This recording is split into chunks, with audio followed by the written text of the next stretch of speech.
Typing, Hindi की type typing typing की practice कर रहे हो? करो करो। देखो चांसेस हैं अभी, चांसेस क्या है, मुझे तो लग रहा है तुम्हारा 80% चांसेस है ना? और बोनस मार्क्स मिलेंगे भी 2-3 हैं।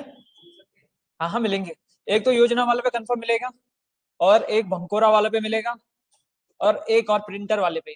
तो प्रिंटर वाले का 50-50 है, बट भंकोरा और योजना वाले पे क्वेश्चन के क्लेम होंगे, और उसपे आपको मतलब सबको ही मिलेंगे मेरे ख्याल से बोनस, क्योंकि योजना वाला तो कट होगा, भंकोरा वाला का ऑप्शन चेंज कर सकते हैं वो।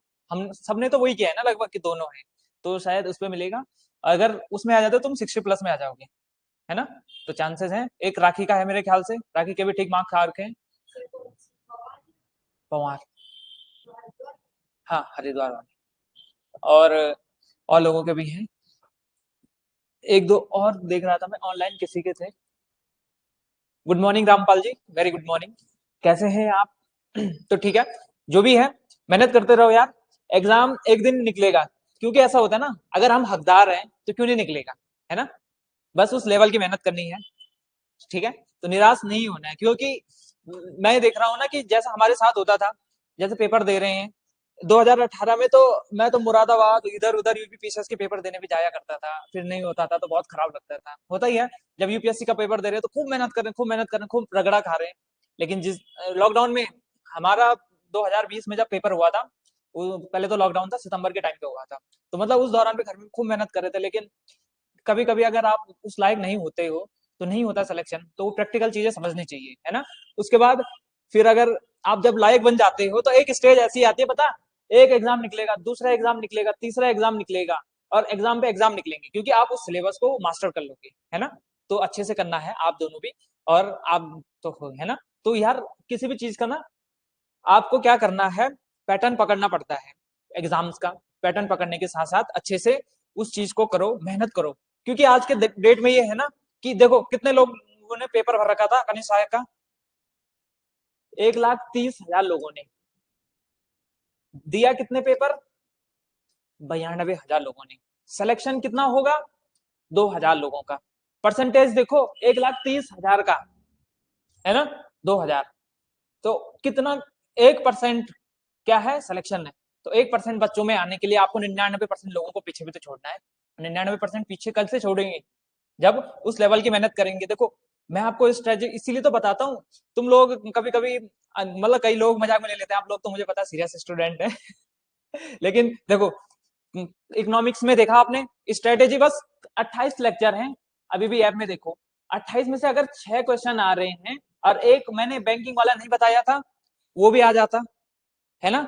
और एक मुद्रास्फीति नहीं बता रखी है, 2 टॉपिक छोड़ रखे हैं, उसमें से क्वेश्चन नहीं आया, लेकिन बैंकिंग में से आ रखा था। तो मतलब 28 लेक्चर में अगर 6 क्वेश्चन लेके आ रहे हैं आप, उसी प्रकार से करंट अफेयर में देखो 2-3 क्वेश्चन तो आ ही रखे थे ना।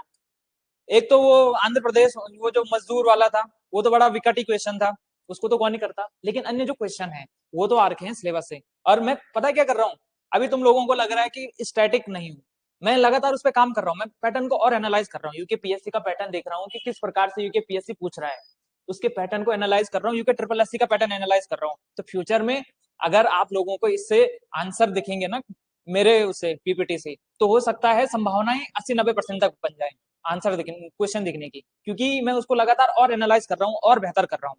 तो लगातार जुड़े रहना है और मेहनत नहीं छोड़नी यार।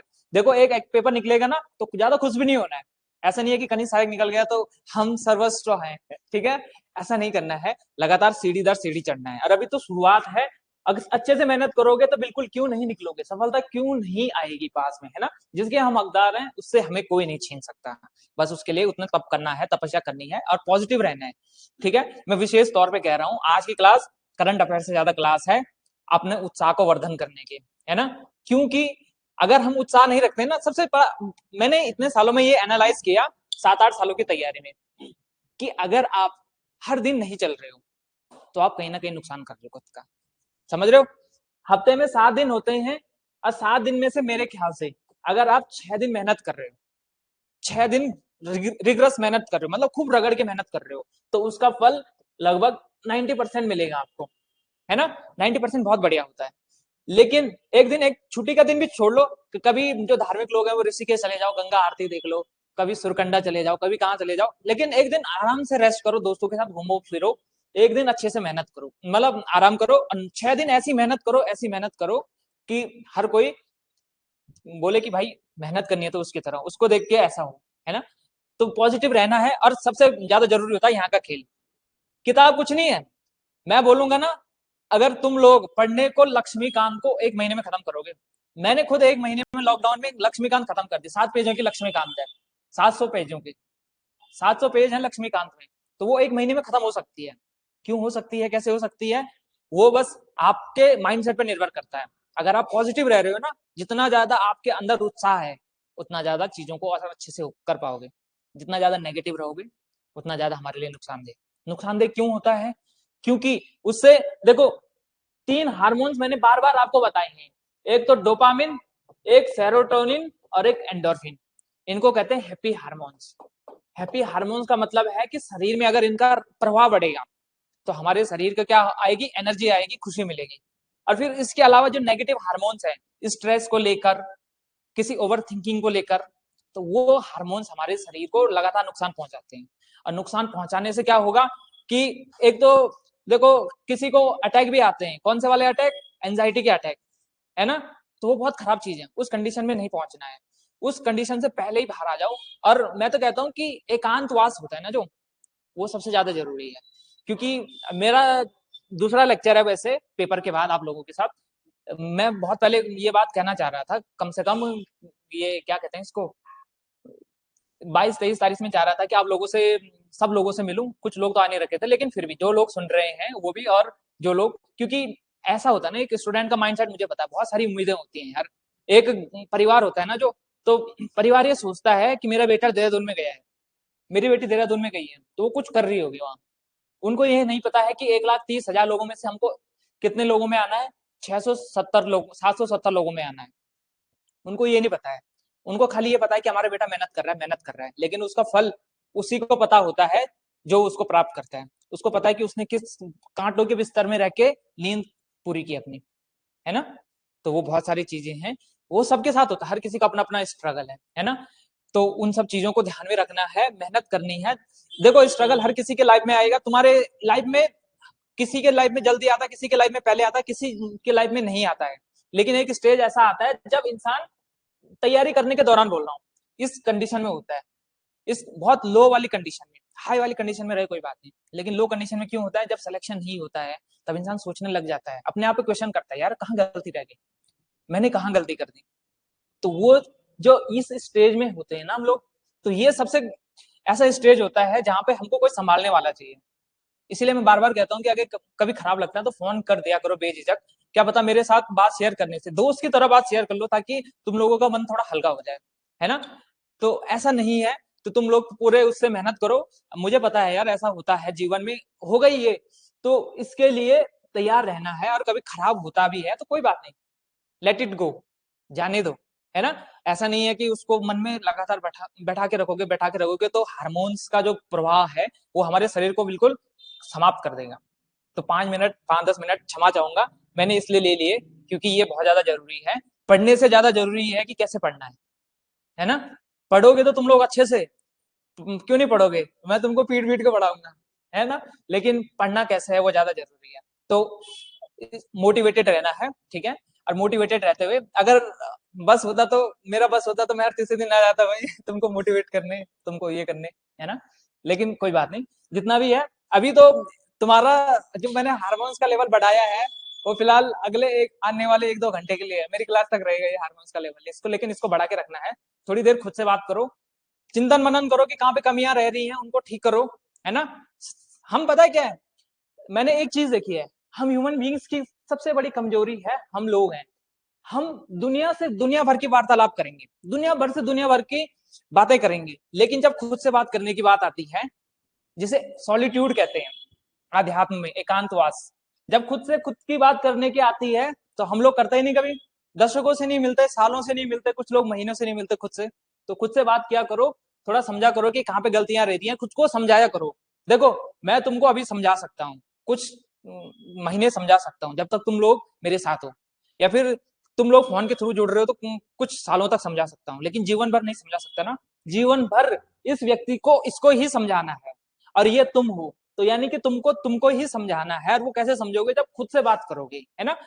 उतार चढ़ाव आते रहेंगे जीवन में, कोई बात नहीं, ठीक है। मैं मैसेज लिख लेता हूँ, क्या बोल रहे हैं।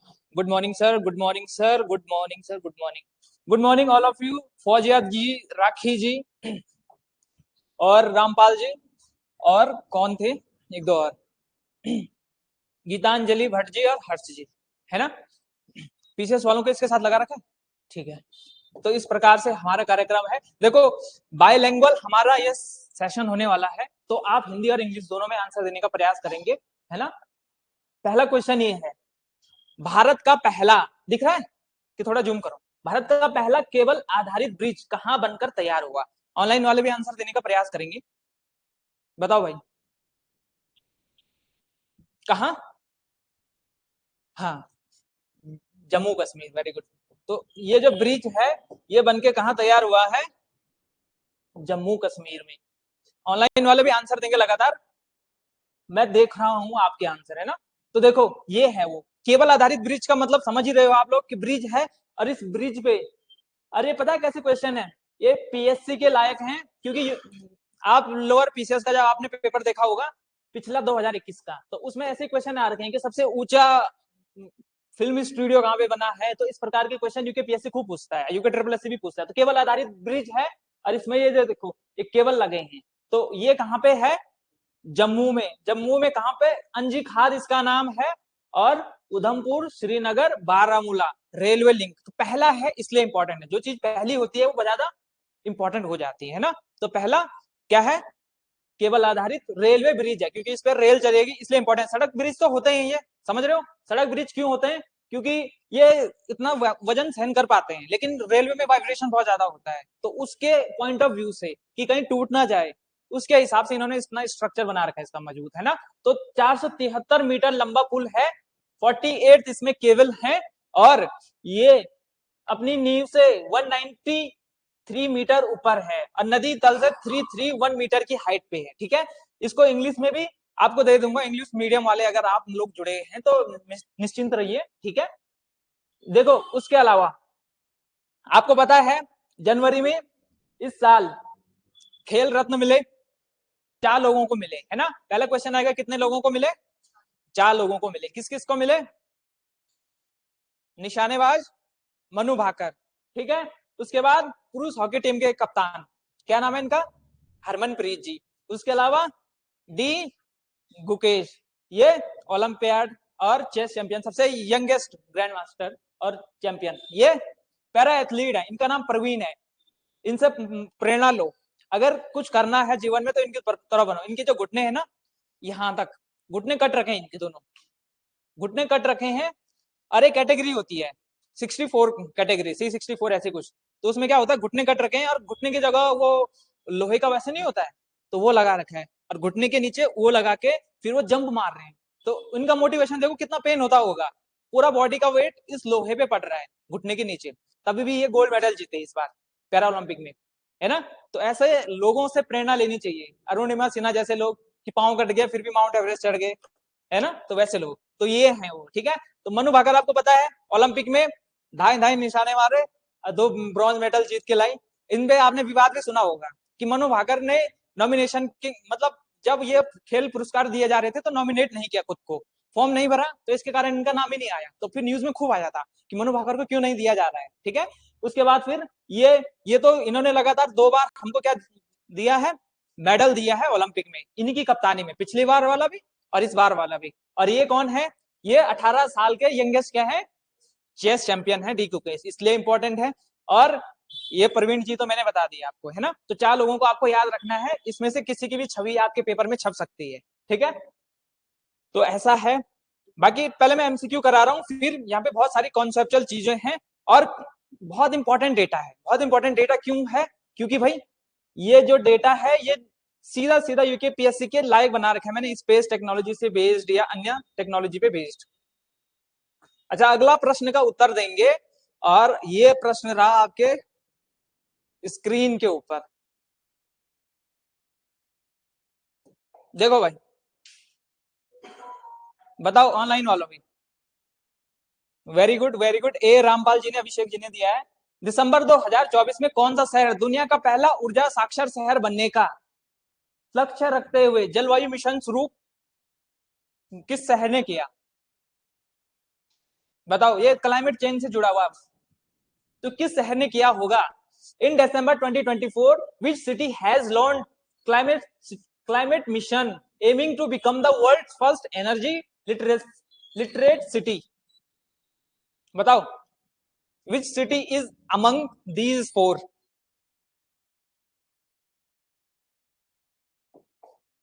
Any guesses? हाँ हाँ, क्या बोल रहे हो? बिल्कुल, इंदौर, इंदौर है ना। तो इंदौर इसका राइट आंसर है, पहला ऊर्जा साक्षर शहर। ठीक है, तो कौन है? इंदौर। ठीक है, इंदौर है।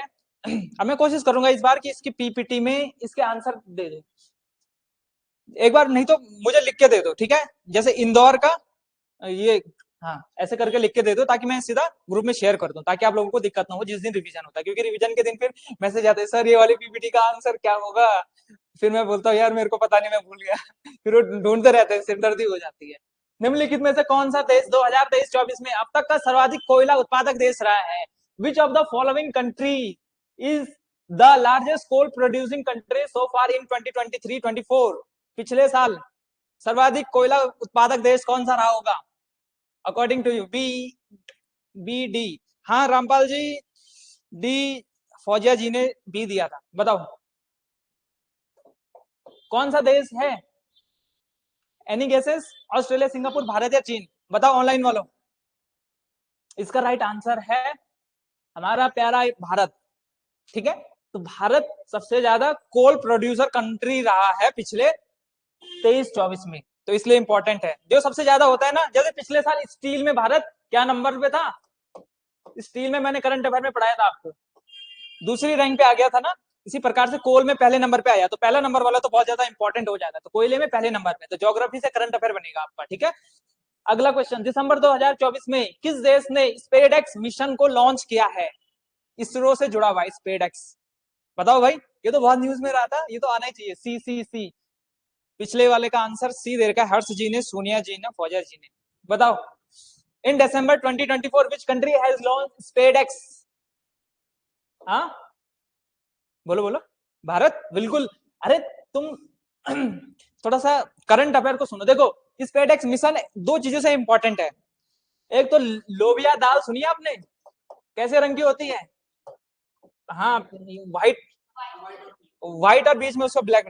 हाँ, तो ये जो लोबिया दाल है, इसका अंकुरण किया किसने? इसरो ने। कहाँ पे? स्पेस में, तो इसलिए इंपॉर्टेंट है स्पेसएक्स। दूसरा, डॉकिंग सुनिए। डॉकिंग, डॉकिंग का मतलब होता है एक सैटेलाइट है, दूसरा सैटेलाइट है, और आपस में ये दोनों जुड़ते हैं। ठीक है, और इनसे आपस में चीजों का क्या होता है? आदान प्रदान होता है। तो डॉकिंग करने में भी सफल रहा इसरो इस बार। तो बहुत जनवरी का करंट अफेयर तो ये समझो कि साइंस ट्रैक वालों के लिए वरदान है। बहुत सारे करंट अफेयर आ रखे हैं कि इसरो ने 100वां मिशन पूरा किया इस बार, डॉकिंग की, लोबिया के अंकुरण किया स्पेस में, तो ये सारी चीजें इंपॉर्टेंट है। ठीक है, तो लोबिया का अंकुरण किया और स्पेसएक्स इससे जुड़ा हुआ। ठीक है, तो भारत से जुड़ा हुआ है। अगला क्वेश्चन, 1 जनवरी 2025 से किस देश ने नया पर्यटक कर लागू किया है? पर्यटन का कर, जैसे मसूरी में ऊपर जाते हो ना, मैगी पॉइंट से ऊपर पैसा निकालो, वैसे ही। D D D B. बताओ भाई। राखी।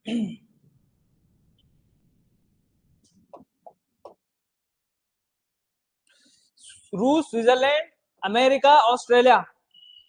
स्विट्जरलैंड नहीं, रूस।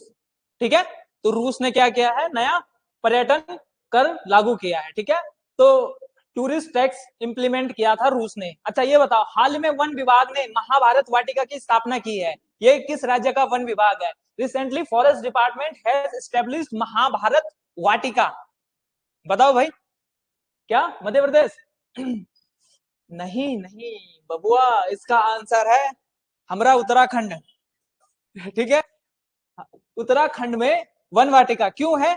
देखो, महाभारत में ना महाभारत के जो पर्व देखे होंगे आपने, वन पर्व है, ये पर्व है, वो पर्व है, तो इन पर्व में क्या है, लगभग 38 है मेरे ख्याल से, 38 प्रकार की वनस्पतियों का विवरण दे रखा है कि ये वाली वनस्पति, वो वाली वनस्पति, है ना। तो 38 जो टाइप की वनस्पति हैं, इनका विवरण कहाँ दे रखा है, महाभारत में। तो इसके बेस पे उत्तराखंड के कहाँ पे, नोट कर लो, कहाँ पे, हल्द्वानी में।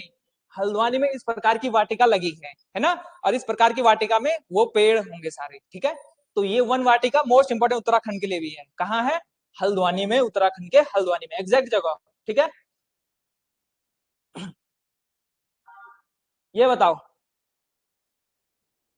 रामपाल जी, मी हाल ही में महिला हॉकी इंडिया लीग का आयोजन कहाँ किया गया है, देहरादून, रांची, नासिक या शिमला। ये भी इंपॉर्टेंट है क्योंकि पहली है, जैसे आईपीएल या डब्ल्यूपीएल होती है वैसे ये भी पहली है। तो कहाँ हुआ है, भारत में पहली महिला हॉकी लीग। तो वुमेन हॉकी लीग का आयोजन कहाँ गया पहला, एनी गेसेस, ऑनलाइन वाले बताओ फटाफट। रामपाल जी ने तो ए दे दिया है, देहरादून में नहीं रामपाल जी। 38 नेशनल, झारखंड के रांची में, बिल्कुल बहुत बढ़िया, झारखंड के रांची में, झारखंड की रांची में पहली महिला हॉकी इंडिया लीग का आयोजन हो चुका है इसी महीने, ठीक है। अगला बताओ, हाल ही में भारत द्वारा किस देश को राफेल तूफान के बाद मानवीय सहायता भेजी गई।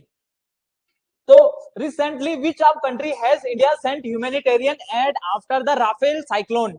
तो एक तो राफेल साइक्लोन कहाँ आया और भारत ने सहायता भेजी है, तो कहाँ भेजी है, any guesses, Bangladesh, Cuba, Indonesia, Bhutan. Dehradun नहीं, वो पुराना आंसर नहीं। अगला ये देखो, इसका राइट आंसर है क्यूबा। क्यूबा कहाँ पे है, ये कुछ नॉर्थ अमेरिका है ना, ठीक है। यहीं पे बगल में ही लगभग एक देश है, उसका नाम है क्यूबा। आपने जब शीत युद्ध पढ़ा होगा, है ना, तो शीत युद्ध के दौरान क्यूबा संकट सुना होगा आपने, 1900 कब, 90 के टाइम पे, कि बहुत ज्यादा ऐसी कंडीशन आ गई थी कि रसिया अपने क्या बेड़े यहाँ तक लेके आ गया था, जहाज वगैरह, क्या जो आर्मरी है सब यहाँ पहुंचा चुका था, और बस एक अटैक की देर थी, खाली ये बोलना था कि अटैक, उसके बाद अमेरिका पे अटैक करता। तो इतना खतरनाक संकट था कि ऐसा लग रहा था बस रूस और अमेरिका युद्ध करने वाले हैं।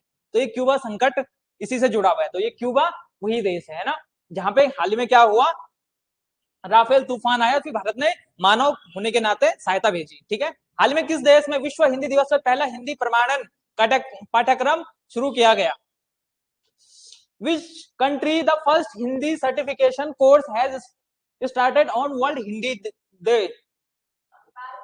नेपाल, भूटान।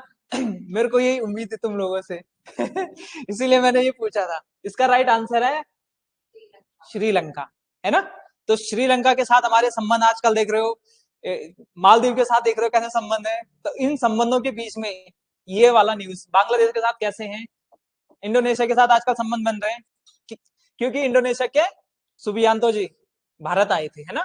क्यों, 26 जनवरी के गणतंत्र दिवस के मुख्य अतिथि के तौर पर। देखो श्रीलंका में क्या बन रहा है, पहला हिंदी के लिए सर्टिफिकेट, जैसे डिप्लोमा वगैरह होता है वैसे सर्टिफिकेट का कोर्स। अच्छा, हिंदी दिवस कब होता है, विश्व हिंदी दिवस, बताओ भाई ऑनलाइन वालों, विश्व हिंदी दिवस कब होता है, 10 जनवरी। तो 10 जनवरी को श्रीलंका ने शुरू किया। अच्छा, राष्ट्रीय हिंदी दिवस कब होता है ये बताओ।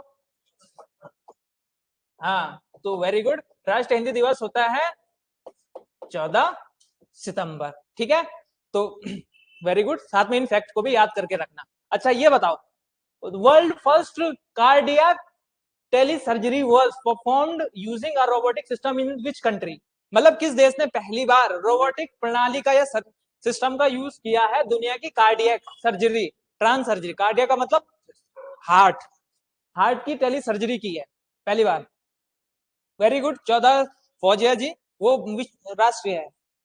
तो बताओ किस देश ने की है, इंडिया, हमारा भारत, ठीक है। तो भारत ने की है पहली, ये इसलिए इंपॉर्टेंट है। वेरी गुड, अगला ये बताओ, where has prime minister Narendra Modi laid the foundation stone of the country's first green hydrogen hub project. तो पहला देश का ग्रीन हाइड्रोजन हब प्रोजेक्ट कहां बना है? जापान। जापान नहीं, जापान नहीं था, उसका भारत था। ये बताओ इसका राइट आंसर क्या है? विशाखापट्टनम। कहां पे है विशाखापट्टनम? नहीं, ये देखो ये भारत है, यहाँ पे आंध्र प्रदेश नाम का एक राज्य है ना, उसमें एक पोर्ट है जिसका नाम क्या है? विशाखापट्टनम। तो ये विशाखापट्टनम वहीं पे, ठीक है। अगला ये बताओ, हेनले पासवर्ड सूचकांक 2025 में शामिल 195 देशों में कौन सा देश पहले स्थान पे है? Henley password index which country including, अच्छा, first among the 195 countries, which countries? Singapore. Very good. कौन है? सिंगापुर। भारत की रैंक क्या होगी? Any guess? हेनले में भारत की पिछले बार भी सिंगा क्या था? फर्स्ट था। भारत की रैंकिंग क्या होगी? 85। तो हर महीने हम थोड़ा थोड़ा ऐसे देखते रहेंगे ना, तो हमको 5-6 महीनों के ये आ जाएंगे, है ना। तो सिंगापुर पहले नंबर पे, ठीक है। अच्छा, भारत की रैंक पूछ लिया दोबारा, तो इंडिया रैंक क्या है? 85।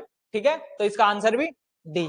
अच्छा ये बताओ, हाल ही में किस राज्य ने राज्य लोक प्रशासन संस्थान का नाम बदलकर डॉक्टर मनमोहन सिंह के नाम पे कर दिया है? मतलब जो पब्लिक एडमिनिस्ट्रेशन सिस्टम होता है ना, इंस्टीट्यूट ऑफ पब्लिक एडमिनिस्ट्रेशन, उसका नाम क्या कर दिया है? Doctor Manmohan Singh public administration institution, D D Harsh ji. तो इसका नाम क्या है? क्या है? थोड़ा लॉजिक लगा सकते हो तुम लोग। पंजाब। देखो लॉजिक कैसे लगाना है, पेपर में होता है लॉजिक। जहां जहां बीजेपी की सरकार होगी वहां वो मनमोहन सिंह का नाम नहीं रखेंगे, वो रखेंगे अटल जी का नाम, अटल उत्कृष्ट या अटल ऐसे ही, है ना।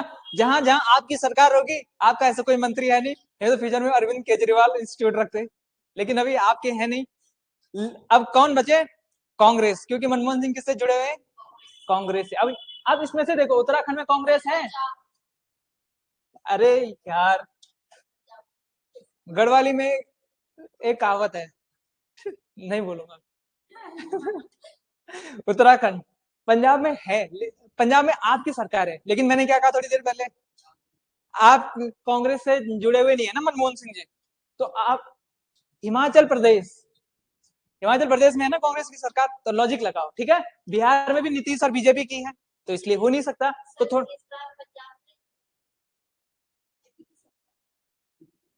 आम आदमी पार्टी के भगवत मान नहीं सुना आपने? वो तो फेमस है, वो पार्लियामेंट में एक बार, है ना। तो आम आदमी पार्टी की पंजाब में है। देखो, हाल ही में किस राज्य सरकार और गूगल क्लाउड ने मिलकर एआई संचालित कृषि नेटवर्क लॉन्च किया है? AI based agriculture. Geetanjali Bhatt, Soni, Harsh, Rampal, very good. Answer देते रहो और साथ में अपने आंसर चेक करते रहो, उससे फर्क नहीं पड़ता आपके गलत है सही है, आप दे रहे हो वो बड़ी बात है। हाँ तो बताओ, गूगल क्लाउड ने मिलकर, गूगल क्लाउड जानते हो ना क्या है? ये आपके कंप्यूटर से भी जुड़ा हुआ है। क्लाउड का मतलब जानते हो ना? बादल। लेकिन जो डेटा है, आजकल एक जगह ना होके क्लाउड में रहना, ठीक है, कहीं से भी एक्सेस करना, ये भी इंटरनेट का एक पोर्शन है, पता है। तो गूगल क्लाउड का मतलब है, ये बनाने को तो क्लाउड बना दिया, लेकिन इसका मतलब थोड़ी है कि डेटा यहाँ रहेगा। इसका मतलब ये है कि डेटा को कहीं से भी एक्सेस किया जा सकता है। तो गूगल क्लाउड ने मिलके, गूगल का एक सब पार्ट क्लाउड ने मिलकर एआई बेस्ड, मतलब एग्रीकल्चर को कैसे करना है, आर्टिफिशियल इंटेलिजेंस नेटवर्क के साथ जोड़ना है ना। कुल मिला के एग्रीकल्चर को हम एआई के साथ जोड़ सकते हैं। तो उसका राइट आंसर क्या है? ठीक है, तो राइट आंसर ये। अगला, हर घर गंगा जल योजना किस राज्य सरकार द्वारा शुरू की गई एक महत्वपूर्ण योजना है?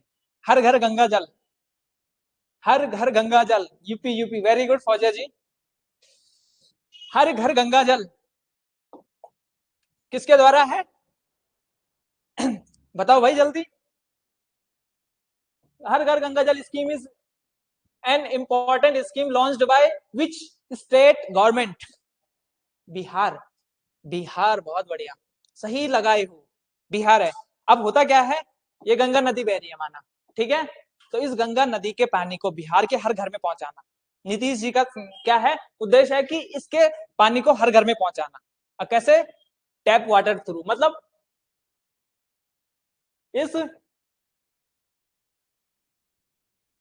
नलखे के थ्रू, ठीक है, थोड़ा थोड़ा नल दिख रहा होगा, तो इस टैप वाटर के थ्रू क्या करना है, हर घर तक पानी पहुंचाना है। तो ये बिहार सरकार की है। देखो हम उम्मीद ये लगा सकते हैं कि उत्तराखंड का हो सकता है, लेकिन उत्तराखंड का नहीं है ना। किस राज्य ने छात्रों के शैक्षणिक प्रदर्शन का मूल्यांकन करने के लिए गुणोत्सव 2025 शुरू किया है? गुणोत्सव, मिजोरम, त्रिपुरा, असम या हरियाणा? गुणोत्सव शैक्षणिक प्रदर्शन सूचकांक है, मतलब एजुकेशन से जुड़ा हुआ है, इसलिए इंपॉर्टेंट है। तो शैक्षणिक जैसे असर है ना, एक असर की रिपोर्ट होती है, इसको जारी कौन करता है? अभी असर की भी आई थी जनवरी में, इसको जारी कौन करता है? एक प्रथम फाउंडेशन, सुना आपने, है ना? तो इसका नाम आ सकता है, क्यों? क्योंकि असर की फुल फॉर्म है एनुअल स्टेटस, मतलब जो वार्षिक रूप से हम क्या करते हैं, शिक्षा का मूल्यांकन करते हैं, ठीक है। तो एक रिपोर्ट जैसे असर की है, वैसी एक गुणोत्सव शुरू की है एक सरकार ने, वो किसने की है? असम की सरकार ने, ठीक है। और असर क्या है ये भी ध्यान रख लो, अभी जनवरी में आई थी। तो उत्तराखंड का बहुत ज्यादा डेटा दे रखा है कि उत्तराखंड में कोविड के बाद से जो छोटे बच्चे हैं, यूजुअली ऐसा देखा जाता है कि जैसे 5वीं का बच्चा है माना वो जो क्लास 3rd स्टैंडर्ड की बुक पढ़ पा रहा है कि नहीं पढ़ पा रहा है, उसके मैथ्स के सवाल कर पा रहा है कि नहीं कर पा रहा है, उनको देखा जाता है ताकि ये पता चल पाए कि वो बच्चा कितना सक्षम है।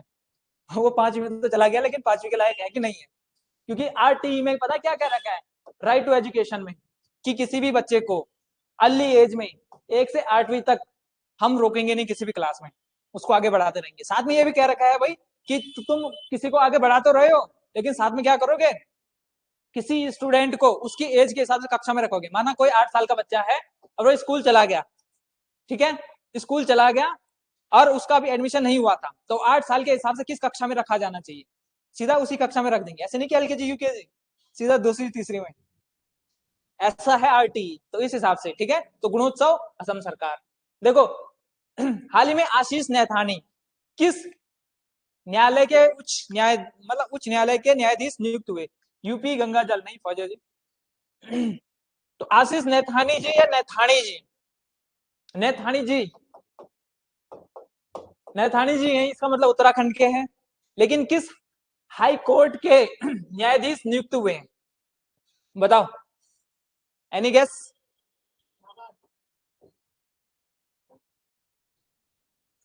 उत्तराखंड के हैं, ठीक है। तो आशीष नैथानी जी उत्तराखंड से जुड़े हुए हैं।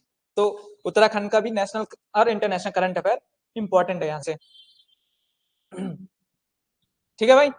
देखो तुमको पता है 1897 में क्या होता है, सेंटनी मैकडोनाल्ड क्या बनाते हैं?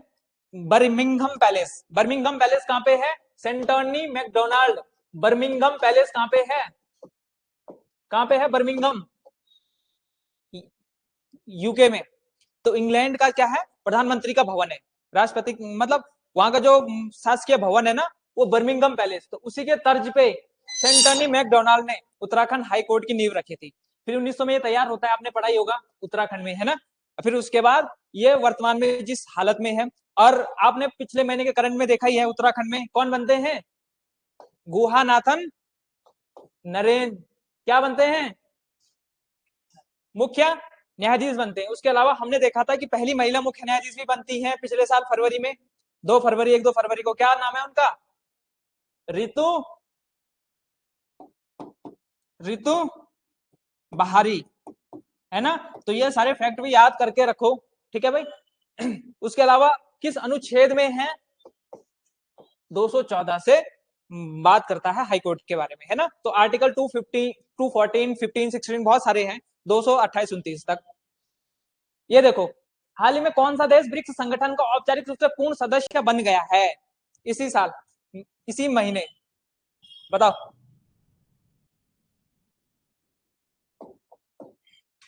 कौन है? इंडोनेशिया, ठीक है। तो ब्रिक्स से जुड़ा हुआ, पता है, पीसीएस के लिए बहुत ज्यादा इंपॉर्टेंट है। इस बार प्री में पता है क्या पूछ रखा था? कि ब्रिक्स से जुड़ी हुई कुछ चीजें, कि ब्रिक्स की अर्थव्यवस्था में इतना % योगदान है, ब्रिक्स का ऐसा ऐसा है, तो ऐसे प्रकार के क्वेश्चन आते हैं एग्जाम में, है ना। तो ब्रिक्स संगठन को मैंने अगले पेज में विस्तार से बता रखा है, और मैंने पिछली बार भी करंट अफेयर में बता रखा था, है ना। इस बार भी देखो कि ब्रिक्स क्या है, 5 देशों से जुड़ा हुआ है। कब, हल्का से देख लो, ठीक है, आपके इंटरनेशनल जो संगठन है वो भी आ जाएंगे। तो ब्रिक नाम का एक संगठन, जिम ओ नील करके एक कर्मचारी हुआ करता था। क्या नाम था उसका? जिम ओ नील। तो उसने क्या कहा, उसने खाली दिमाग में कहा, मतलब दिमाग में सोचा, और उसके बाद अपनी पत्रिका में प्रकाशित किया कि एक ब्रिक नाम का संगठन बनाना चाहिए इन लोगों को। और किन किन लोगों को मिलना बनाना चाहिए? ब्राजील, रसिया, इंडिया, चाइना, इन 4-5 देशों को मिलकर संगठन बनाना चाहिए। और इस संगठन में सबसे ज्यादा पॉपुलेशन है, ठीक है। इन संगठन में क्या है, देखो चाइना और इंडिया तो है ना लीडिंग पॉपुलेशन वाले, फिर रसिया और ब्राजील भी, और ये अमेरिका से अलग वाले भी गुट हैं। तो इनको क्या करना चाहिए, एक संगठन बनाना चाहिए, और इस संगठन को आगे लेके जाना चाहिए। 2008-9 की बात है ये। उसके बाद 2009 में हमने ब्रिक्स की स्थापना कर दी, इसी के कहने पे 2009 में। और अंतर सरकारी संगठन का मतलब होता है कि एक गवर्नमेंट से दूसरी गवर्नमेंट, जैसे इंडिया की गवर्नमेंट, चाइना की गवर्नमेंट, तो 2009 में संगठन बना। और इसके पहले 5 सदस्य देशों का नाम अब ब्रिक्स है, लेकिन ये ब्रिक है पहले, ठीक है। और इसमें फिर एस जोड़ा गया, एस का मतलब साउथ अफ्रीका। और साउथ अफ्रीका जुड़ा कब? 2010 में। कहां पे? रशिया में जुड़ता है साउथ अफ्रीका। 2010 में रशिया में क्या हो रहा था, सम्मेलन हो रहा था, और ये जुड़ा, ठीक है। लगभग विश्व की आधी आबादी, यानी कि 45+ पॉपुलेशन ब्रिक्स में जुड़ी हुई है, इसलिए इंपॉर्टेंट है, ठीक है। इसका लक्ष्य क्या है? इकोनॉमिक रूप से, आर्थिक रूप से, कूटनीतिक यानी कि स्ट्रेटेजिक बेस पे, और कोऑर्डिनेशन करना, समन्वय करना, और अमेरिकी डॉलर पर सबसे इंपॉर्टेंट, इंटरनेशनल ट्रेड आजकल किसमें होता है? डॉलर में, तो उसको कम करना, ठीक है। ब्रिक्स देशों की अनौपचारिक राजनीतिक बैठकें होती हैं। अनौपचारिक मतलब कि इनफॉर्मल के, फॉर्मल नहीं होती, इनफॉर्मल होती है, ठीक है। प्रॉपर वैसे वाली नहीं, फॉर्मल भी होती है, इनफॉर्मल भी होती है। और प्रतिवर्ष हर साल क्या होता है? शिखर सम्मेलन होता है। मैंने आपको बताया था दिसंबर में शिखर सम्मेलन कहाँ हुआ था, बहुत ज्यादा इंपॉर्टेंट है, इसको भी याद रखो। कहाँ हुआ था? बिल्कुल, वेरी गुड। कहाँ पे? कजान में। कहाँ पे हुआ? कजान। और कजान कहाँ पे है? और इसी कजान में, इसी रूस में क्या हुआ? इंडोनेशिया को क्या बनाया गया? ब्रिक्स का सदस्य बनाया गया, पूर्ण रूप से सदस्य बनाया गया। तो कजान, इंडोनेशिया, ठीक है, कजान में। और पहला ब्रिक्स सम्मेलन मैंने आपको बताया 2009 में हुआ। ये कातिनबर्ग में आयोजित किया गया, वहां पे इसको ऐड करने की बात चल रही थी, साउथ अफ्रीका को, ठीक है। और 16वां ब्रिक्स शिखर सम्मेलन 2024 में रूस में आयोजित किया गया, जिसमें इन सबको जोड़ने की बात भी की जा रही थी। और इंडोनेशिया ने जनवरी में, मतलब देखो, एक होता है कि जोड़ने की बात कब की गई, तो कब जोड़ने की बात की गई? इंडोनेशिया को 2024 में लास्ट में। और जुड़ा कब? 2025 में जनवरी में। इंडोनेशिया ने एक फॉर्मल डॉक्यूमेंट होता है ना, प्रॉपर डॉक्यूमेंटेशन, तो उसमें साइन किया इंडोनेशिया कि हम ब्रिक्स के साथ जुड़ रहे हैं, है ना। तो ब्रिक्स लगातार बढ़ रहा है।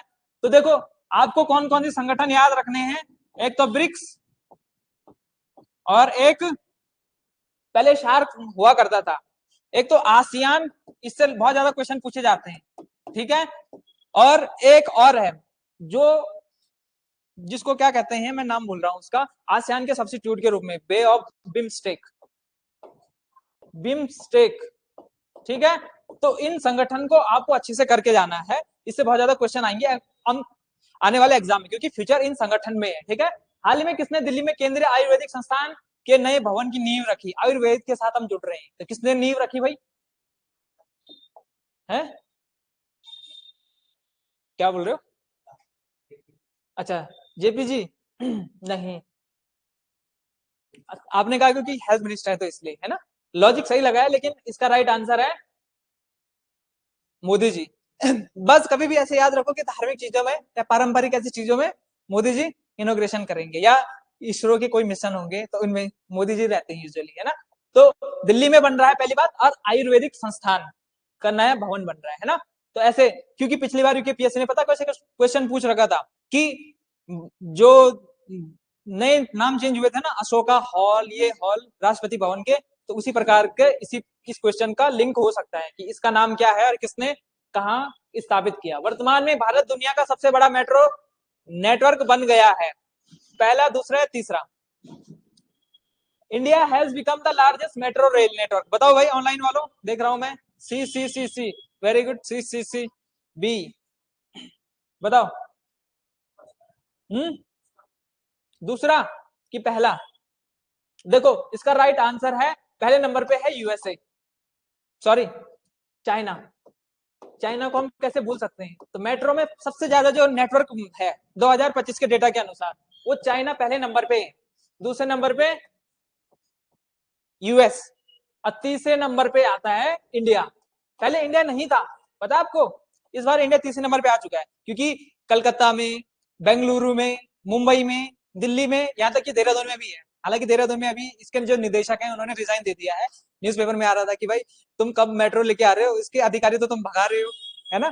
तो देहरादून में पता नहीं कब तक आएगी, लेकिन भारत में बहुत जगह है। तो सबसे बड़ा मेट्रो रेलवे चाइना, यूएस और इंडिया, ठीक है। इससे क्वेश्चन आ सकता है, तीसरे नंबर पे आ चुके हैं हम। अगला, प्रवासी भारतीय दिवस। ये बताओ कि 18वें प्रवासी भारतीय दिवस 2025 का विषय है या थीम क्या थी? तो द थीम ऑफ 18 प्रवासी भारतीय दिवस 2025 इज, क्या है थीम? बताओ। थर्ड एक एक, हाँ थर्ड, गीतांजलि जी ने थर्ड बताया था, वेरी गुड। ए, हाँ, तो इसका राइट आंसर क्या है? विकसित भारत में प्रवासी भारतीयों की। तो देखो प्रवासी भारतीय दिवस की जो थीम थी इस साल की, क्या थी? Contribution of NRIs to develop India. तो भारत को विकसित करने में प्रवासी भारतीयों का क्या योगदान रहेगा, या विकसित भारत में प्रवासियों की भूमिका या योगदान। तो ये इसकी थीम है, ठीक है। कहां हुआ इस बार? बताओ, ये बताओ तब तक। हाल ही में किस राज्य ने किसानों को रायथू भरोसा योजना के तहत प्रति एकड़ सालाना 12,000 रुपए प्रदान किए? क्योंकि किसानों से जुड़ी हुई स्कीम है, इसलिए लेके आ रखा हूं आपके सामने, है ना। जैसे कौन सी है? किसान पीएम है, हाँ, लेकिन फिलहाल इसको देख लो, पीएम किसान सम्मान निधि है, जैसे वैसे ही ये है, क्या है इसका नाम? रायतू भरोसा योजना। तो किस राज्य सरकार ने 12,000 रुपए देने हैं हर साल अपने किसानों को? इसका मतलब इसमें 6,000 मिलते हैं, इसके ठीक डबल। किस राज्य सरकार ने? तो जैसे भी एक ट्रिक बता रहा हूं आपको, जैसे कभी रायतू नाम सुनाई दे तो वो सीधा तेलंगाना लगाना था, है ना। आंध्र प्रदेश के चांसेस हो सकते हैं क्योंकि दोनों जगह एक ही भाषा है तेलुगु, लेकिन फिर भी ठीक है। तेलंगाना में मोस्ट ऑफ द स्कीम ऐसी होती है, रायथू भरोसा, रायथू बंधु, इस प्रकार की स्कीम। जनवरी 2025 में भारत के पहले जनरेशन बीटा बच्चे का जन्म कहाँ हुआ? बताओ भाई, पहले बीटा बच्चा, ये पूछेगा क्वेश्चन एग्जाम में। बीटा बच्चा, first generation beta child born in January 2025। बताओ। पता कैसे लिखो आप लोग? खाली ऐसा लिखो, इसमें जो की पॉइंट होता है ना, बीटा बच्चा, और फिर उसका आंसर आगे। तो इस प्रकार से बताओ इसका राइट आंसर क्या है?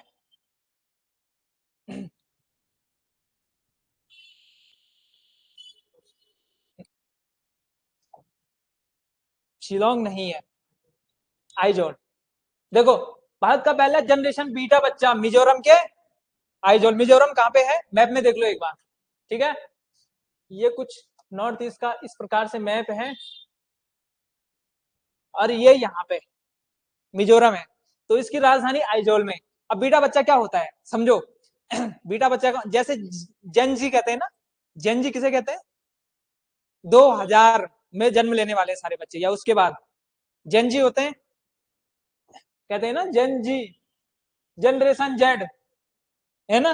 तो वे कौन है? 2000 में जन्म लेने वाले या उसके बाद जन्म लेने वाले।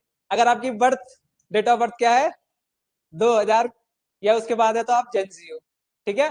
उसी प्रकार से बीटा बच्चा क्या है कि जो ऐसे संकट में पैदा हुए हैं जहां जलवायु परिवर्तन का खतरा है, तो कुल मिला के नेगेटिव सेंस में बीटा बच्चा, है ना। तो क्या है कि जहां पे आप क्या हो रहे हैं, ऐसे बच्चे जो एआई के दौर में पैदा हो रहे हैं, ये तो पॉजिटिव थिंग है, लेकिन ऑटोमेशन मशीनीकरण के दौर में पर्यावरण चुनौतियों, जो जलवायु परिवर्तन पर्यावरण से जुड़ी हुई समस्याएं इस दौर में पैदा हो रहे हैं, तो एआई के दौर में, ऑटोमेशन के दौर में पैदा हो रहे हैं, उनको बीटा बच्चा कहते हैं। और बीटा बच्चा कब पैदा होगा? तो 1 जनवरी को जो पहला बच्चा हुआ होगा उसको बीटा बच्चा कहा। तो 1 जनवरी को 2025 में जो बच्चा पैदा हुआ वो आइजोल में पैदा हुआ, ठीक है। तो उसके बारे में ये, तो इस प्रकार के क्वेश्चन पूछ सकता है, क्योंकि थोड़ा यूनिक लग रहा है, मजेदार लग रहा है, इसलिए क्वेश्चन आ सकता है, ठीक है।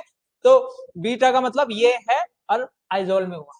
अगला प्रवासी भारतीय दिवस, इस पर विस्तार से देख लो, इंपॉर्टेंट है, क्योंकि प्रवासी भारतीय दिवस हर साल मनाया जाता है और इससे क्वेश्चन उत्तराखंड में खूब पूछे जाते हैं। तो 18वां प्रवासी भारतीय दिवस सम्मेलन कहाँ हुआ? ओडिशा में हुआ। ओडिशा के कहाँ पे? भुवनेश्वर में। कब से कब तक? 8 से लेके 10 जनवरी तक। आपको बताया 9 जनवरी को क्या मनाया जाता है?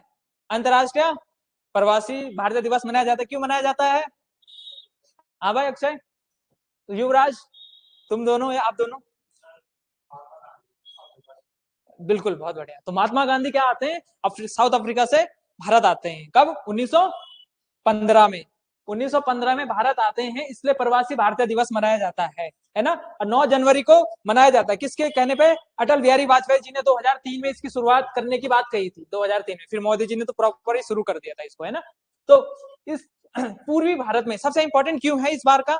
ये देखो, ये भारत का मैप है और ज्यादातर इस वाले एरिया में होते थे प्रवासी भारतीय दिवस सम्मेलन। अब पहली बार ईस्टर्न वाले एरिया में हुआ है, पूर्वी भारत में। तो पूर्वी भारत में पहली बार हुआ है, इस कारण से ये इंपॉर्टेंट है। तो पूर्वोदय को ध्यान में रखकर ये आयोजित किया गया। तो सरकार की नीति समझो। पूर्वोदय का मतलब क्या है? पूर्व का उदय करना। ओडिशा, बंगाल, आंध्र प्रदेश जैसे क्षेत्र है ना। और इस साथ ही साथ दक्षिण पूर्व एशिया, दक्षिण पूर्व एशिया कहाँ पे है? इंडोनेशिया, मलेशिया वाला क्षेत्र। उसके साथ ओडिशा के बरसों पुराने समुद्री संबंध। जब आप मिडवल हिस्ट्री पढ़ोगे तो आप देखोगे कि चोल वंश था, तो चोल वंश ने वहां तक इंडोनेशिया तक क्या किया था? अपना ग्रुप भेजा था, दल भेजा था। तो इस प्रकार के जो ग्रुप हैं, ओडिशा के जो राज्य हैं, जो राजा रजवाड़े हैं, उनके समुद्री संबंध है नॉर्थ क्या साउथ ईस्ट के साथ, तो उनके संबंधों को नवीकृत पुनर्जीवित करने के लिए, ठीक है। तो इस प्रकार ओडिशा में प्रवासी भारतीय दिवस सम्मेलन 2025 भारतीयों के साथ जुड़ाव का गहरा करने के साथ साथ हमारी एक्ट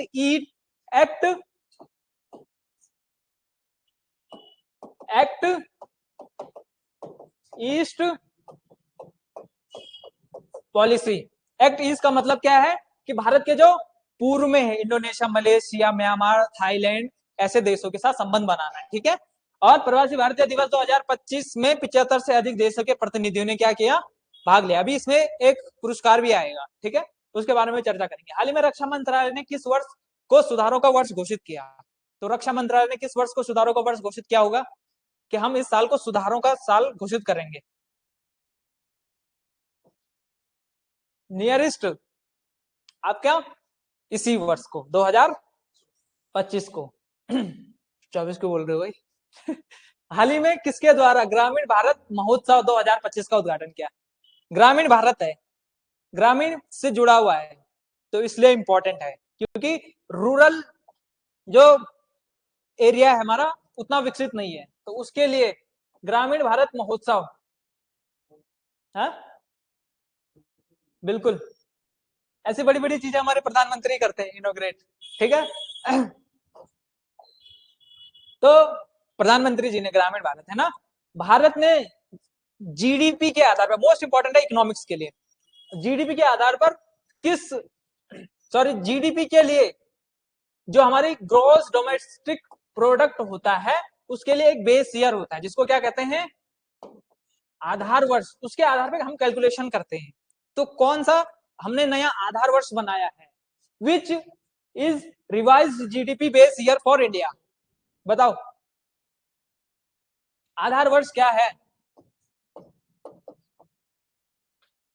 कहीं पे क्या है? 23-24 भी है? अच्छा अच्छा, ये देखो, हाँ 22-23 है। देखो होता क्या है ना, इसका कॉन्सेप्ट आपको इकोनॉमी में बताऊंगा, लेकिन यहाँ समझो।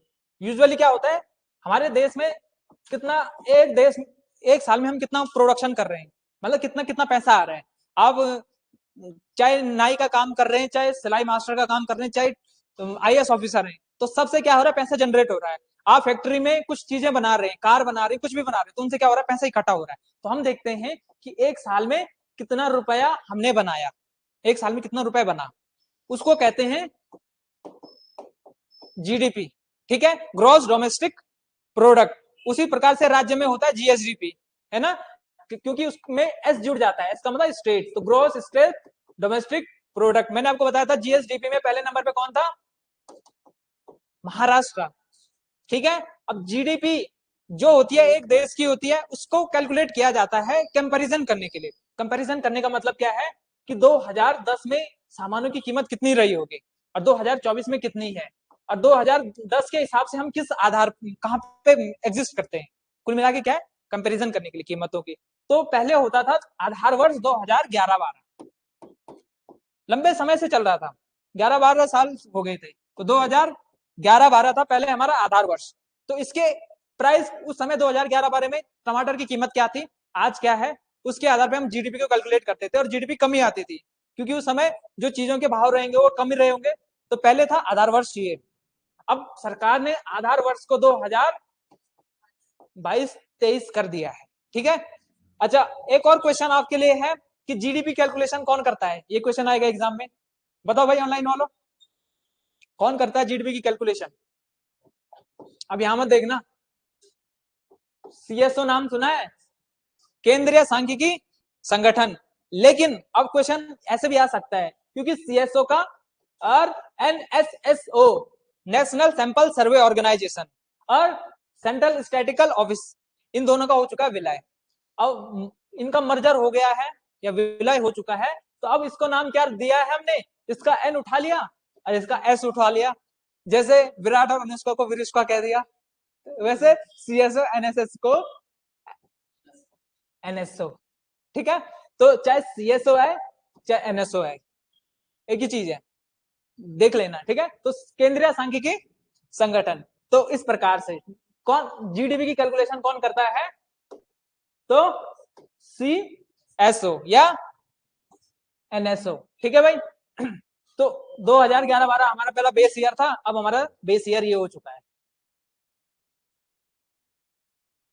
हाँ, ये बहुत इंपॉर्टेंट है, पद्म पुरस्कार। इस बार उत्तराखंड को कितने पद्म पुरस्कार मिले, पिछले हफ्ते बताया था,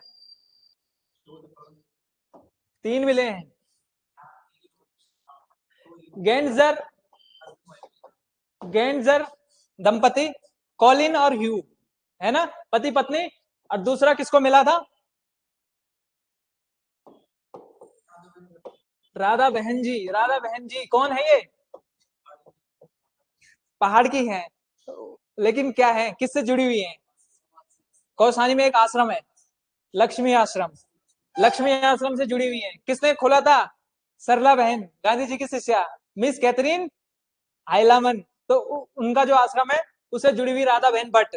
तो इनको मिला 3, और उसी प्रकार से पूरे ऑल ओवर इंडिया में कितने मिले, ओवरऑल 139 पुरस्कार मिले हमको, पद्म पुरस्कार 139 मिले, जिसमें से कहा गए 7 क्या है, पद्म विभूषण।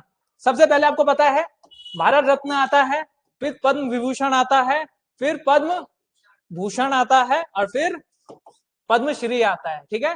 तो 7 लोगों को पद्म विभूषण मिला इस बार, 19 लोगों को क्या मिला है, पद्म भूषण, और सबसे ज्यादा 113 लोगों को पद्म श्री, ठीक है। तो इस प्रकार से ये रहा, इसमें इतना ज्यादा याद करने की जरूरत नहीं है, कितने मिले ये पूछ सकता है, 139, तो ये हमने देख लिया। और इसमें सबसे ज्यादा इंपॉर्टेंट पता कौन कौन है, 2-3 लोग हैं। एक तो मारुति सुजुकी की कंपनी के मालिक संस्थापक कौन है, श्री ओसामो सुजुकी, है ना, नाम से पता चल रहा है। ये व्यापार और उद्योग से जुड़े हुए हैं, कहाँ के हैं, जापान के। मारुति 800 1990 के जमाने में एक लग्जरी कार, तो वो यही है, ठीक है। एक तो इनको मिला है क्योंकि विदेशी हैं, इसलिए हाईलाइटेड रहेंगे, तो ओसाको को याद रखना है। और दूसरा एक जज है भारत में, उनका नाम आपको यहाँ पे कहीं पे दिख रहा होगा, जगदीश सिंह खेयर, जेएस खेयर, है ना, क्या चीज, विभूषण, विभूषण है ये, पद्म। अरे मैं आपको जो 7 बता रहा हूँ ना, ये सबसे ऊपर वाले हैं। इस बार देखो भारत रत्न तो किसी को नहीं मिला इस बार, भारत रत्न इस बार किसी को नहीं दिया है अभी तक। पिछली बार 4-5 लोगों को दिया था, 5 लोगों को, पहले 3 की घोषणा की थी, फिर 2 की घोषणा की थी, लेकिन इस बार पद्म विभूषण मिला है, लेकिन भारत रत्न किसी को अभी तक अनाउंस नहीं किया है, तो इसलिए भारत रत्न तो हम पढ़ेंगे नहीं। उसके सेकंड हाईएस्ट हो गया पद्म विभूषण। तो पद्म विभूषण मिला है 7 लोगों को। तो 7 लोगों में कौन कौन से हैं? एक तो सुजुकी जी हैं, और दूसरे कौन हो गए? जगदीश सिंह खेयर। तो जगदीश सिंह खेयर लोक सेवा से जुड़े हुए हैं, क्योंकि ये जज हैं और चंडीगढ़ से, तो इसलिए ये 2 लोग सबसे ज्यादा इंपॉर्टेंट है। उसके अलावा आप दुरुवूर नागेश्वर रेड्डी याद रख सकते हैं, कुमुदनी रजनीकांत लाखिया याद रख सकते हैं, लक्ष्मी नारायण सुब्रमण्यम याद रख सकते हैं, वासुदेव नायर याद रख सकते हैं, शारदा सिन्हा याद रख सकते हैं। लेकिन 2 जो सबसे ज्यादा इंपॉर्टेंट है, चांसेस सबसे ज्यादा इनके हैं एग्जाम में आने के, ठीक है। तो ये है, नहीं अभी और है, अभी थैंक यू नहीं है तुम लोग खुश हो रही है।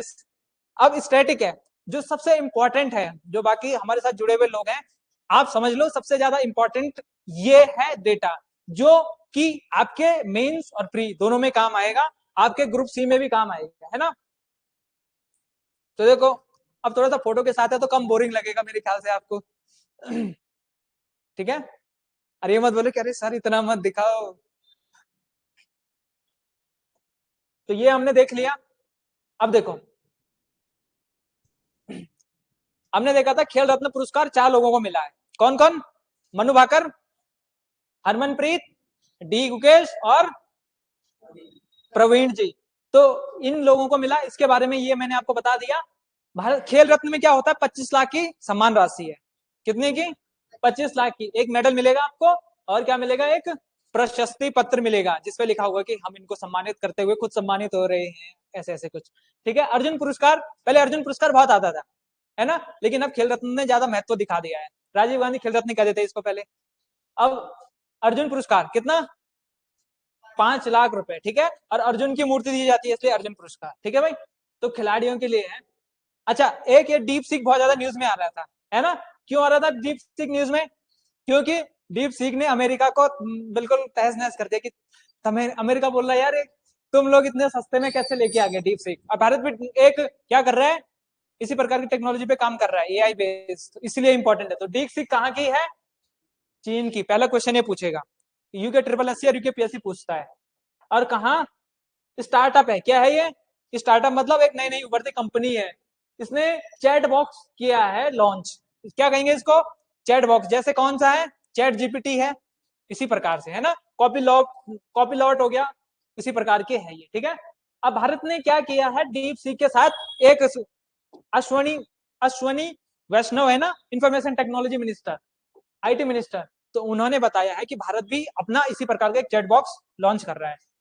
समझ में आई बात? तो डीप सीक क्या है? 2000 ग्राफिक प्रोसेसिंग यूनिट। जीपीयू का नाम सुना आपने? पहले तो कंप्यूटर में फुल फॉर्म पूछ लेगा, जीपीयू की फुल फॉर्म क्या होती है? तो ग्राफिक प्रोसेसिंग यूनिट, ठीक है। तो जीपीयू पर 2000 जीपीयू पे आधारित है। कंपैरिजन देखो, लेकिन भारत कितने पे? 15,000 जीपीयू पे नया क्या बना रहा है? चैट बॉक्स बना रहा है। 15,000 जीपीयू होंगे, इससे कितना ज्यादा बन रहा है ना, लगभग लगभग 7.5 गुना ज्यादा। और अमेरिका का चैट जीपी कितने पे है? 25,000 पे, है ना। चैट जीपीटी किसकी कंपनी है भाई? कंपनी का नाम बताओ। ओपन एआई का नाम सुना है? तो ओपन एआई का मालिकाना है कि चैट जीपीटी पे। ये 25,000 जीपीयू पे आधारित है, ठीक है। वैष्णव जी ने क्या कहा है कि हम 6 कंपनियों को क्या करेंगे? पैसा देंगे। 6 कंपनियों को सरकार क्या देगी? पैसा देगी, और उस पैसे से हम क्या बनाएंगे? एक नया मॉडल डेवलप करेंगे, ठीक है। सरकार सभी के लिए क्या बनाएगी? कॉमन कंप्यूटिंग सुविधा उपलब्ध करवा रही है, और उसके लिए 40% सब्सिडी भी सरकार देगी। कुल मिला के क्या है कि प्राइवेट लोग काम करो, हम तुमको पैसा देंगे। कितना परसेंट? अगर 1 करोड़ रुपए लग रहा है या 10 करोड़ लग रहा है, तो 1 करोड़ का कितना? 40 लाख रुपए सरकार देगी। 10 करोड़ लग रहा है तो 4 करोड़ सरकार देगी, ठीक है। इसी प्रकार से 100 करोड़ लगेगा तो सरकार उसमें 40% की भागीदारी करेगी, है ना। ये है, इंग्लिश में भी है, ठीक है भाई। अगला ये देखो, ये सबसे ज्यादा इंपॉर्टेंट है। कौन बने हैं? भाई साहब बने हैं अमेरिका के राष्ट्रपति। अब तुम अखबार खोल के देखना, पीछे का पेज खोल के देखना, कुछ ना कुछ तुमको फनी दिखेगा। तुमको हर दिन कुछ ना कुछ डोनाल्ड ट्रंप के हरकतें दिखेंगी। अभी कनाडा पे हम क्या करेंगे बल, अभी स्टेटमेंट आए थे कि कनाडा को हम अपने कब्जे में ले लेंगे।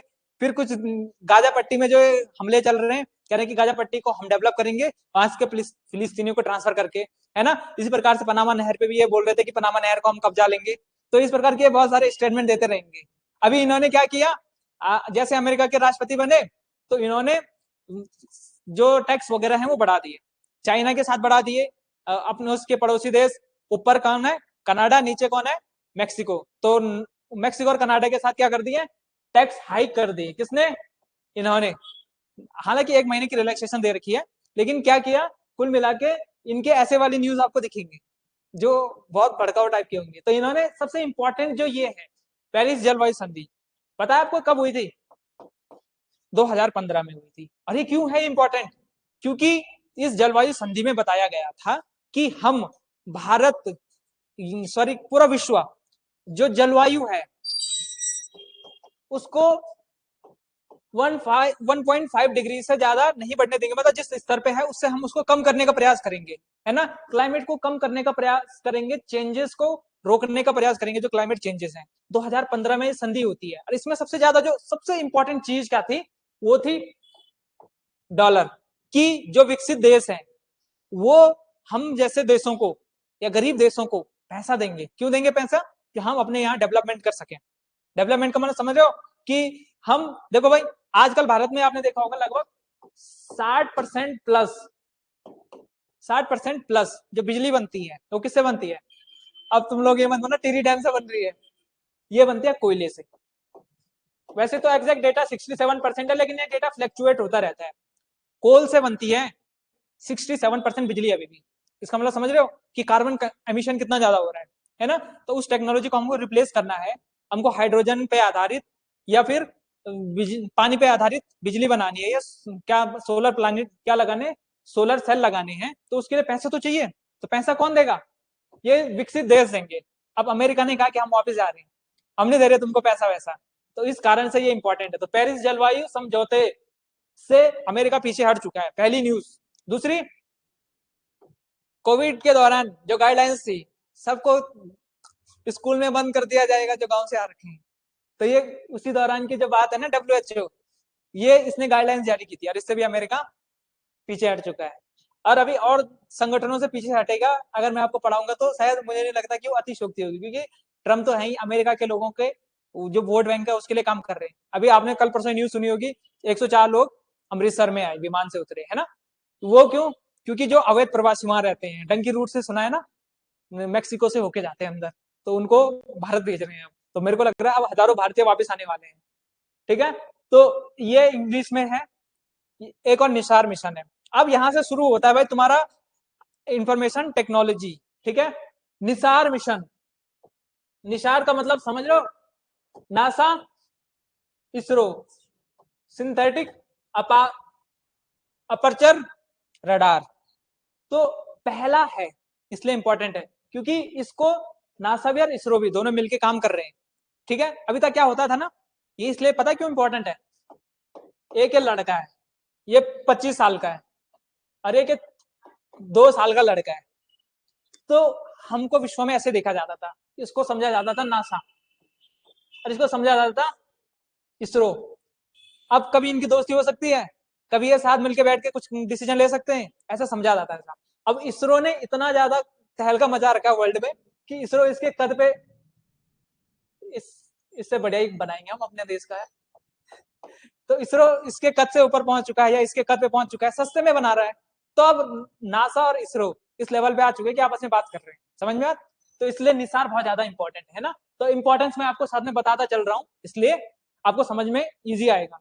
तो इसरो और अमेरिका के साथ अंतरिक्ष एजेंसी मिलकर निसार मिशन कर रही है। ये किससे जुड़ेगा, क्लाइमेट चेंज से जुड़े हुए विषयों पे चर्चा करेगा, जो नेचुरल डिजास्टर है, प्राकृतिक आपदाएं हैं, उससे जुड़े हुए विषय पे, और सीमा सुरक्षा पे काम करेगा, ठीक है। सिंथेटिक अपर्चर रडार तकनीक, तो मैंने आपको बता दिया, NASA, ISRO synthetic aperture radar technology पे बेस्ड है, जो धरती पर पारिस्थितिकी तंत्र जो बर्फ पिघल रही है गंगोत्री में क्यों पिघल रही है, भूकंप वगैरह कैसे कैसे आ रहे हैं, किस किस जगह पे कितने आ रहे हैं, इंटेंसिटी, इन सब की सटीक जानकारी देगा। ठीक है, तो इसरो के साथ ये पहला मिशन है, इसलिए बहुत ज्यादा इंपॉर्टेंट है। ये लॉन्च होने वाला है कुछ दिनों में, इसलिए मैं आपको अभी बता रहा हूँ। ठीक है, ये तो बताने की जरूरत है ही नहीं। हमारे बुमराह भाई साहब, क्या है बुमराह जी का योगदान? T20 वर्ल्ड कप 30 बॉलों में 30 रन, और फिर यही कमबैक कराते हैं। तो इसलिए 2024 का सर्वश्रेष्ठ प्लेयर, टेस्ट प्लेयर भी हैं, और आईसीसी 2024 का सर्वश्रेष्ठ प्लेयर। तो ठीक है, तेज गेंदबाज जसप्रीत बुमराह 2024 के लिए आईसीसी मेंस टेस्ट क्रिकेट के क्रिकेटर ऑफ द ईयर, तो इसलिए इंपॉर्टेंट है बुमराह जी। ये है ऑस्ट्रेलियन ओपन। अभी देखो हमने पढ़ा था ना पहले कि ऑस्ट्रेलियन ओपन हो रहा है, फिर फ्रेंच ओपन हो रहा है, फिर विमल्डन हो रहा है, फिर यूएस हो रहा है। तो चार जो क्रोनोलॉजी है वो जून तक चलेगी, मतलब आधा साल आपका ऐसे ही जाएगा। 6 महीने स्टार्टिंग में, 6-7 महीने ऐसे जाएंगे। तो जनवरी में हुआ ऑस्ट्रेलियन ओपन, क्या हुआ? ऑस्ट्रेलियन ओपन हुआ जनवरी में। देखो 6 जनवरी से लेके 26 जनवरी तक मेंस हुआ, और इस मेंस में ये ऑफिशियल वेबसाइट से ले रखा है मैंने। कौन जीते हैं? Medicine keys. तो महिलाओं में, सॉरी ये वुमेन्स में जो है, ये वुमेन्स में कौन जीती है? मेडिसिन कीज, अमेरिका की हैं, पहली बार जीती हैं। आर्याना बेचारा, मतलब जीतने ही वाली थी ये, लेकिन आर्याना सवालेंका को हरा दिया, है ना। तो आर्याना हार गई और मेडिसिन कीज जीती। तो पहला ये है कि वुमेन्स में कौन जीता? तो मेडिसिन कीज जीती। ठीक है, मेंस में कौन जीता? तो जेनिक सिनर। अरे कहाँ गया? अच्छा ये मिक्स डबल का है, तो मिक्स डबल का भी देख लो, ये दोनों है। ठीक है, जे पियर्स और गैट की। ठीक है, तो ये दोनों है, और ये है मेंस। तो मेंस में कौन जीते हैं? Jannik Sinner. तो सिनर भाई साहब जीते हैं। ठीक है, तो जेनिक सिनर जीते हैं। ये देखो 6-7 और उसका सबसेट, और फिर ये 6। तो इस प्रकार से जेनिक सिनर मेंस में जीते हैं, और ये पहली बार जीती है मेडिसिन कीज, इसलिए इंपॉर्टेंट है। ठीक है, तो मेडिसिन कीज महिलाओं में MCM मेडिसिन कीज, पुरुषों में जेनिक सिनर। ठीक है, और ये मिक्स में ये दोनों। ठीक है, तो इस प्रकार से ये रहा ऑस्ट्रेलियन ओपन। अगला, कांगो की राजधानी। ऐसे क्वेश्चन आता है ना कि हाल में किस किस देश पे किसने कब्जा किया। जैसे पिछली बार एक बार क्वेश्चन पूछ रखा था, म्यांमार पे किसने कब्जा किया, तो इसी प्रकार से ये वाला क्वेश्चन। तो कांगो की ये देखो, डेमोक्रेटिक रिपब्लिक कांगो, जिसको डॉक्टर कांगो कहते हैं। तो इस डॉक्टर कांगो की राजधानी क्या थी? गोमा। ठीक है, पहले तो इसकी दूसरी थी, लेकिन गोमा इसकी मेन है। पहले किंशासा हुआ करते थी, है ना। गोमा पर क्या किया? विद्रोह द्वारा कब्जा किया गया है। तो इस कारण से ये कांगो इंपॉर्टेंट है, याद रखो। कहां पे? ये अफ्रीका के बीचों बीच। तो इस प्रकार के, और ये श्री हरिकोटा से तीसरा लॉन्च पैड बनेगा। होता क्या है पहले समझ लो।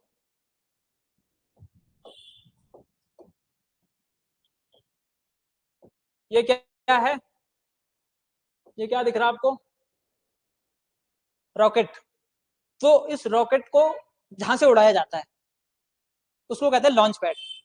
ठीक है, हमारे पास अभी तक कितने लॉन्च पैड हैं? 2, और एक और बन रहा है। ठीक है, 2 क्यों है? पहला बनाया हमने PSLV के लिए, पोलर सैटेलाइट लॉन्च व्हीकल। तो ये हल्के क्या ले जाता था? रॉकेट को ले जाता था, सैटेलाइट को ले जाता था। तो PSLV ये था। फिर दूसरा बनाया हमने किसके लिए? GSLV के लिए। अरे PSLV को भी ले जा सकता है, मतलब इसको भी ले जा सकता है, इसको भी ले जा सकता है दूसरा। अब तीसरा बन रहा है NSLV के लिए। ठीक है, जो और भारी हम क्या ले जाएंगे? रॉकेट ले जाएंगे। तो तीसरा लॉन्च पैड बन रहा है। आप समझे मैंने क्या बताना चाहा आपको? तो यहां से ये इंपॉर्टेंट है। ठीक है, तो अब देखो, तीसरा लॉन्चिंग पैड बना रहे हैं हम, और ये नेक्स्ट जनरेशन लॉन्च व्हीकल। मैंने बताया ना अभी, next generation launch vehicle NGLV, sorry. ठीक है, NSLV बता दिया मैंने। तो नेक्स्ट जनरेशन लॉन्च व्हीकल के लिए डिजाइन किया जा रहा है। इसकी देखो 30 टन बहुत ज्यादा होता है। जो GSLV था ना, हमने एक बार अमेरिका से हेल्प ली, क्योंकि वो उसका वजन कितना था? 8-9 टन था। समझ में बात? इसका मतलब क्या है? 30 टन की क्षमता हम प्राप्त कर रहे हैं, 4 गुना क्षमता प्राप्त कर रहे हैं, इसलिए इंपॉर्टेंट है ना। तो इसके ले जाने की पेलोड का मतलब होता है रॉकेट का वजन। तो 30 टन तक का जो है उसको ले जाने के लिए विकास किया जा रहा है, ठीक है। नई पीढ़ी के नेविगेशन उपग्रह जियो सिंक्रोनस लॉन्च व्हीकल मार्क 2, ठीक है, जिसका नाम क्या है, ये जो भी है यहाँ पे लिखा हुआ है ना, तो इसकी भी उड़ान हुई हाल ही में। इसका मतलब जान रहे हो। एक और करंट अफेयर जो सबसे ज्यादा इंपॉर्टेंट है, इसरो ने रची 100वीं उड़ान, वैसे अगले पेज में भी है ये, लेकिन कोई बात नहीं, इसको अगले पेज में ही करते हैं, क्योंकि अगले पेज में अच्छे से मैंने विस्तार से दे रखा है इसको। और इसमें ऐसा कुछ है नहीं, 2030 तक हम कमर्शियल मार्केट में $1 ट्रिलियन तक की इकोनॉमी बन जाएंगे बल, ठीक है, $1 ट्रिलियन की इकोनॉमी बन जाएंगे, ऐसा कह रखा है, ठीक है। तो $1 ट्रिलियन बहुत ज्यादा होता है, बहुत ज्यादा मतलब बहुत ज्यादा, ये समझ लो कि हमारा पूरा गांव खा सकता है उसमें सालों तक, ठीक है। तो भारतीय अंतरिक्ष अनुसंधान संगठन पीढ़ियों तक ऐतिहासिक उपलब्धि हासिल की है और इसने 100वां मिशन सफलतापूर्वक, तो किसी भी चीज का जब 99 रन पे खिलाड़ी आउट होता है, अरे यार 99 पे आउट हो गया, और 100वां जैसे होता है चलो सेंचुरी आ गई, उसी प्रकार से इसरो का शतक क्वेश्चन आएगा एग्जाम में, इसरो का शतक। तो ठीक है, हमने एक उपग्रह, एक तो नाविक, आपने सुना कभी, सुना कभी आपने नाविक सुना, नहीं सुना तो आज सुन लो। जीपीएस तो सुना है, अरे अपने दोस्त के यहाँ जा रहे हो, अपनी बुआ के यहाँ जा रहे हो, ठीक है, बुआ का नया घर आपने माना देहरादून में देखा नहीं है, बुआ को फोन मिला रहे हैं, तुम्हारी बुआ कह रही अरे यहाँ से घूम के ऐसे लेफ्ट राइट ऐसे करके आ जा, आप कह रहे बुआ उससे अच्छा मुझको लोकेशन, मुझे लोकेशन भेज दे, और व्हाट्सएप पे लोकेशन डाली और पहुंच गए बुआ के घर। वो कौन करता है, जीपीएस, अमेरिका की कंपनी है, वो हमको ये सुविधा देती है। और भारत भी ऐसी एक सुविधा जिसका नाम क्या है, नाविक, उसके लिए क्या चाहिए होते हैं ना, पृथ्वी के बाहर सैटेलाइट चाहिए होते हैं, ठीक है। तो भारत के पास अभी जितने सैटेलाइट है उसमें एक और सैटेलाइट हमने ऐड कर दिया है, ठीक है। तो ये 100वीं उड़ान किसके लिए थी, नाविक के लिए, और उसका नाम क्या था, अभी इसमें देखो, तो 29 जनवरी को हमने भेजा, ठीक है, लास्ट 29 जनवरी को, एक डेढ़ हफ्ते पहले, और किस रॉकेट से भेजा, GSLV जियो सिंक्रोनस लॉन्च व्हीकल 15 के थ्रू भेजा, ठीक है। और इसने नेविगेशन के लिए, जो मैंने कहा ना नाविक, नाविक नेविगेशन और पोजिशनिंग सिस्टम की जो सैटेलाइट है, ठीक है, और इसमें कहा गया, दूसरे पे है शायद, हम्म हम्म अरे नहीं, मैं कुछ और बताना चाह रहा था आपको, खैर फिलहाल देखो अगले पेज में आ जाएगा। वी नारायण हेड है, ये भी आपने देखा होगा, जनवरी में बने, कौन बने, इसरो के हेड वी नारायण, लेकिन थोड़ा सा ऊपर नीचे हो गया वो। और हम 6 पीढ़ी के लॉन्च व्हीकल विकसित कर चुके हैं, कितनी, 6 जनरेशन के लॉन्च व्हीकल, एग्जाम में आ सकता है, तो कितने पीढ़ी के, 6। और पहले यान का विकास सबसे पहले कब हुआ था, क्योंकि हम 100वीं उड़ान भर चुके हैं ना, तो इन 100 में कितने जनरेशन, हम 6 जनरेशन को देख चुके हैं लॉन्च व्हीकल को, ठीक है। जैसे कि पीएसएलवी में पहली दूसरी तीसरी, इस प्रकार से जीएसएलवी में, तो 6 जनरेशन हम देख चुके हैं। और पहली जो उड़ान आई थी, पहला तो पहला होता है ना, ठीक है, तो पहली जो थी वो कब, 79 में, कहां से, सतीश धवन जी के नेतृत्व में, इसीलिए तो लॉन्च पैड का नाम, जगह का नाम क्या है, सतीश धवन स्पेस केंद्र, तो सतीश धवन जी ने शुरुआत की थी कब, 79 में, तो इसलिए इंपॉर्टेंट है। और उस समय आपने मूवी भी देखी होगी शायद वो, जिसमें एपीजे अब्दुल कलाम सतीश धवन जी को बता रखा है किस प्रकार साइकिल में रॉकेट को लेके जाते हैं, है ना। तो ये एपीजे अब्दुल कलाम उस समय कि इस प्रोजेक्ट में क्या थे, निदेशक या डायरेक्टर थे, है ना। तो पहला याद रखना है कब, 79 में, और 100वां, ठीक है, सतीश धवन अंतरिक्ष। और हाँ, यहां से मैं ये बताना चाह रहा था, वैसे अक्षय आप क्या बोल रहे थे, क्या चीज,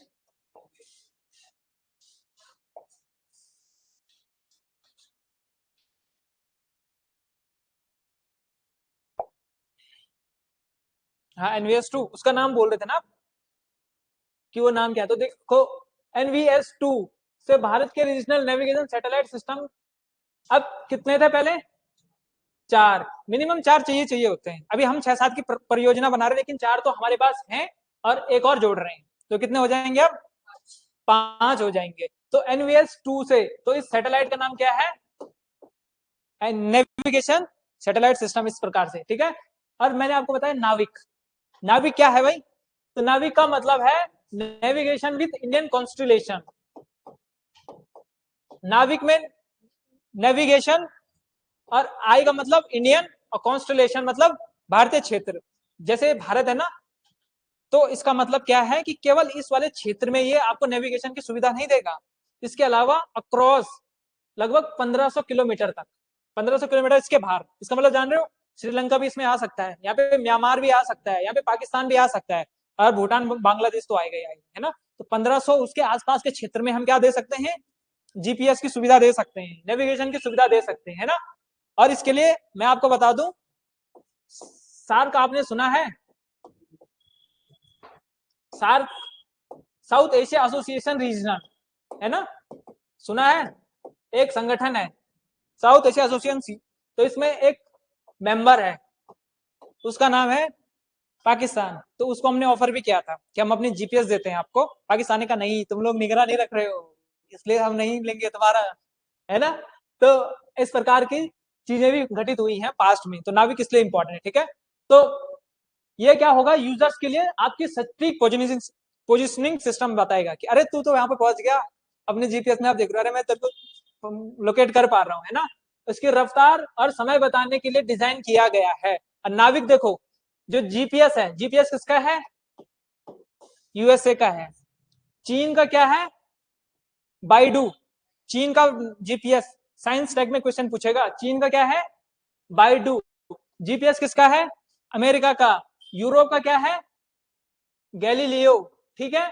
और रूस का क्या है, ग्लोनास। तो इनके जीपीएस है, और हमारा क्या है, नाविक, ठीक है।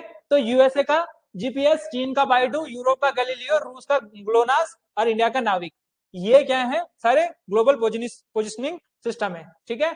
ये किस रॉकेट से लॉन्च हुआ, तो जीएसएलवी F-15 से लॉन्च हुआ, ठीक है। ये रॉकेट का नाम है, वन नहीं है पीछे से, ठीक है, इसको मत मानना, वन नहीं है वो फुल स्टॉप लग रखा है।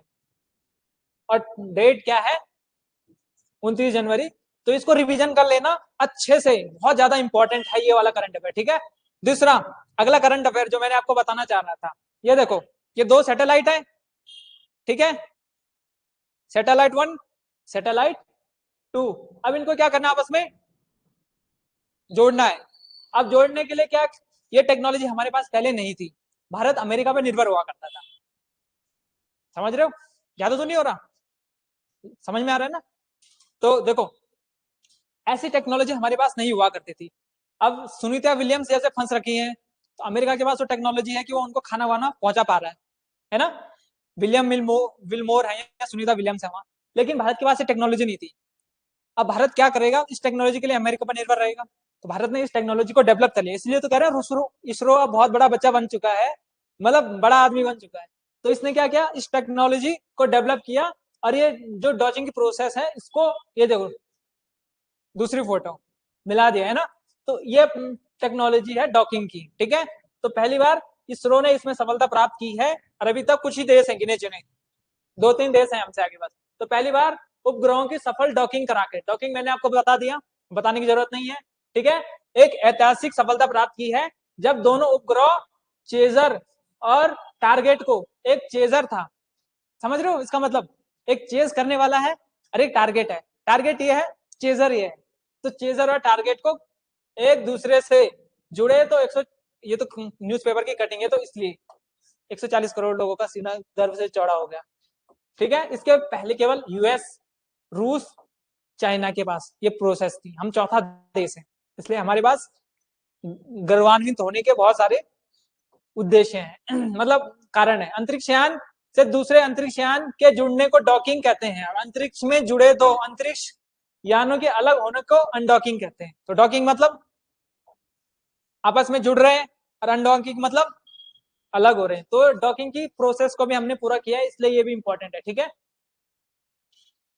एग्जाम में दिखेंगे इससे क्वेश्चन, मेरे को ऐसा लगता है कि बिल्कुल दिखेंगे। अगला ये देखो, कुंभ मेला,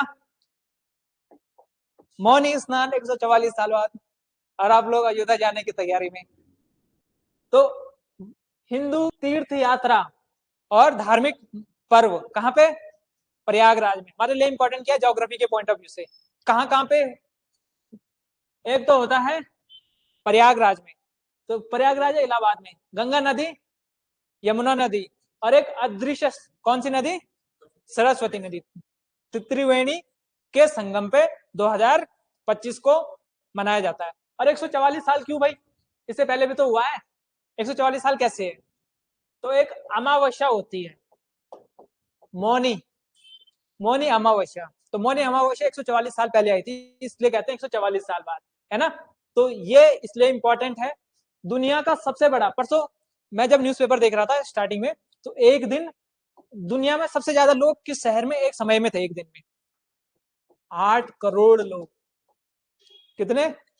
8 करोड़ लोग। और फिर कंपैरिजन दिखा रहा था, दिल्ली टोक्यो का दिखा रहा था, तो वहां 3-3 करोड़ लोग थे।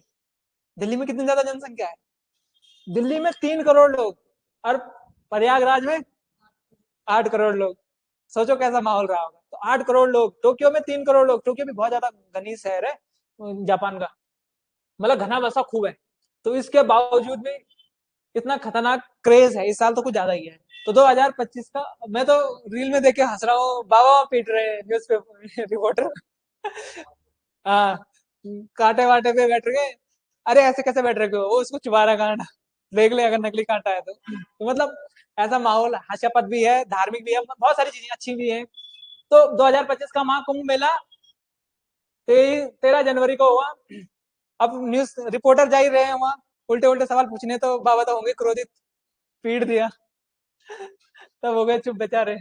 तो 13 जनवरी से 26 जनवरी तक, फरवरी तक, ठीक है, मतलब एक महीने 13 दिन होगा लगभग ये। और गंगा यमुना और सरस्वती के संगम पे मौनी अमावस्या, संगम पर उस दौरान नहाए। मौनी अमावस्या का मतलब एक खास वो वैसा वाला संयोग कुछ टाइम बाद ही आता है। और हरिद्वार में महाकुंभ मेला कब लगा था? 2021 में, लॉकडाउन के टाइम पे, मुझे याद है वो दौर ऐसा था कि आप मतलब बहुत रिस्ट्रिक्शन के साथ कुंभ में सम्मिलित हो रहे थे, उसके बावजूद भी भीड़ बहुत ज्यादा थी। 2021 में आपके हरिद्वार में हुआ था। उसके अलावा कहाँ कहाँ पे होता है? ये तो हो गया आपका, ये होगा आपका हरिद्वार गंगा नदी के तट पे। ये हो गया उज्जैन, किसके? सिप्रा। और सिप्रा किसकी सहायक नदी है? यमुना की। और दूसरा नासिक में, नासिक महाराष्ट्र में, और ये किसकी है? गोदावरी, है ना। तो इस प्रकार से 4 जगहों पे आपको साथ में याद रखना है, ठीक है। तो उज्जैन में पिछली बार कब हुआ था? 2016 में। तो अगला कुंभ कब होगा? 2023, सॉरी 28 में। और नासिक में हुआ था 2003 में, फिर 2015 में लगा था, तो अब 2027 में, 2 साल बाद अब नासिक में भी दिखेगा आपको। ये देखो, ये पिनाक का, ये बहुत ज्यादा इंपॉर्टेंट है। क्योंकि क्यों? डीआरडीओ ने ऐसा रॉकेट लॉन्चर डेवलप कर रखा है। और इससे तो पता है पीसीएस में पिछली बार भी क्वेश्चन पूछ रखा था इसी साल का, पीसीएस में। ये देखो, ये रॉकेट है, एक साथ आप चाहते हो यहाँ भी, यहाँ भी, यहाँ भी, यहाँ भी मारो, तो एक साथ आप अलग अलग टारगेट को क्या कर सकते हो? भेज सकते हो। तो ऐसा है ये पिनाका, है ना। तो पिनाका मतलब जानते हो क्या होता है? पिनाक मतलब होता है धनुष, संस्कृत में पिनाक मतलब। तो Pinaka multi barrel rocket launcher system, इसके लिए सरकार ने 10,000 करोड़ रुपए से अधिक मूल्य का आवंटन किया है। मतलब इतने हम खरीद, इतने रुपए खरीदेंगे, इतने रुपए का बारूद। तो इसलिए इंपॉर्टेंट है पिनाका, ठीक है। आपने गणतंत्र दिवस की परेड पे भी देखा होगा इसको, इंग्लिश में भी है साथ में, ठीक है, पिनाका। ये इंपॉर्टेंट है, ये मैंने थोड़ी देर पहले बताई थी आपको, खाली रिवीजन है कि इसरो ने क्या किया है हाल ही में। कहां पे गया ये? C60 पोएम, इंग्लिश में याद रख लो, POEM, ठीक है। 4 पोएम 4 यहाँ पे लिखा भी होगा, ठीक है। ये पोएम 4 प्लेटफॉर्म पर अंतरिक्ष में भेजे गए जो लोबिया के बीज हैं उनका क्या किया? अंकुरण किया। इससे पहले भी बहुत सारी सब्जियों के बीज हमने अंकुरण किए। लोबिया बहुत तेजी से अंकुरित होता है, ये देखो, ये लोबिया अंकुरित हो रखा है, इसलिए इंपॉर्टेंट है, ठीक है। तो किस चीज के बीज हैं, किसने किए, इंपॉर्टेंट है, तो इसरो ने किए, ठीक है। तो इसलिए इंपॉर्टेंट है लोबिया के बीज, ठीक है। ये भी उसी का हिस्सा है, स्पेडएक्स। स्पेडएक्स थोड़ी देर पहले हमने जो क्वेश्चन देखा था ना, तो स्पेडएक्स से जुड़ा हुआ है। तो ये देखो इंग्लिश में भी है, PSLV C60 पोएम। तो ये पूछेगा PSLV C60 पोएम किससे जुड़ा हुआ है? तो ये किससे जुड़ा हुआ है? स्पेडएक्स से जुड़ा हुआ है, और उसमें लोबिया के बीज, ठीक है। खेती कैसे होगी इसकी, मतलब स्पेस में खेती कैसे होगी? यहाँ पे ये थोड़ा सा अंतरिक्ष में खेती कैसे होगी इसके बारे में ये पालक और जो अन्य वो चीजें हैं वो रिपोर्ट देंगी। MET education and research group के वैज्ञानिकों ने सोमवार को भारतीय अंतरिक्ष अनुसंधान संगठन के स्पेसएक्स, मैंने बताया ना कौन सा मिशन, स्पेसएक्स के PSLV C60, ठीक है, उसके पोएम 4 के साथ पालक का कैलस जैविक पेलोड अंतरिक्ष में भेजा है और अंतरिक्ष में पहुंचने पर पालक की स्थिति, तो दो चीजें भेजी हैं, एक पालक और एक लोबिया। तो इन दोनों चीजों पे हम रिसर्च करेंगे, ठीक है। तो पालक और लोबिया, ठीक है भाई, याद रखो। यहाँ पे एक बुक है, बस इसको देख लो। ये कौन है? कैलाश बचपन बचाओ आंदोलन, है ना। बचपन जो छोटे बच्चे हैं उनको, बहुत सारे बच्चों को इन्होंने गरीबी से बाहर निकाला है और जिस अवस्था में वो थे उनके लिए इनका, आपको पता है, नोबेल पीस प्राइज मिल चुका है। कब मिला है? 2014 में कैलाश सत्यार्थी को। तो ये व्यक्ति बहुत ज्यादा इंपॉर्टेंस रखते हैं, इसलिए इनका नाम से जो पुस्तक है वो पूछेगा एग्जाम में। तो पुस्तक का नाम क्या है? दिया सलाई। किसकी है? कैलाश सत्यार्थी की। और बाल श्रम, जो छोटे छोटे बच्चे होते हैं ना, किसी मजबूरी में काम करने चले जाते हैं, तो उसको रोकने के खिलाफ इन्होंने बहुत काम किया, इसीलिए 2014 में इनको क्या मिला? नोबेल पीस प्राइज या शांति प्राइज मिला 2014 में, ठीक है। तो दिया सलाई इनकी बायोग्राफी है भाई, ये इसलिए इंपॉर्टेंट है, ठीक है। 8वां वेतन आयोग है, ये खाली हल्का सा सुन लो कि अभी बन रहा है, लागू नहीं हुआ है, खाली बना है, तो इसलिए इंपॉर्टेंट है नहीं, ठीक है। तो 8वें वेतन आयोग में कह रहे हैं कि 59% इतना परसेंट आपकी सैलरी बढ़ जाएगी, तो केंद्रीय कर्मचारियों को फायदा मिलेगा, है ना। नारायण, ये वही है इसरो के हेड, सोमनाथ जी की जगह पे। तो ये फोटो देख लो, ठीक है, डॉक्टर नारायण। उसके अलावा जस्टिन ट्रूडो, कौन है? कनाडा के प्राइम मिनिस्टर। ये भारत के लिए खूब उल्टा सीधा कह रहे थे पिछले साल, इस साल झोला बांध के खुद ही भाग गए, है ना। तो यही है वो ट्रूडो जी। तो इससे क्वेश्चन आ सकता है क्योंकि भारत के साथ इनके खूब संबंध रहे हैं, ठीक है। तो बस एक और ये है सैयद अनवर खुर्शीद, बस 5 मिनट का है। तो सैयद अनवर खुर्शीद है, ये क्या बने हैं? प्रवासी भारतीय सम्मान पुरस्कार मिला है, इसलिए इंपॉर्टेंट है। तो कहाँ के हैं ये? सऊदी अरब। सऊदी अरब के डॉक्टर हैं, ठीक है। तो भारत मतलब है तो ये सऊदी अरब में, लेकिन ये क्या थे? इंडियन थे, और ये वहां डॉक्टर हैं, तो इसलिए सऊदी क्या? सैयद अनवर खुर्शीद, ठीक है भाई।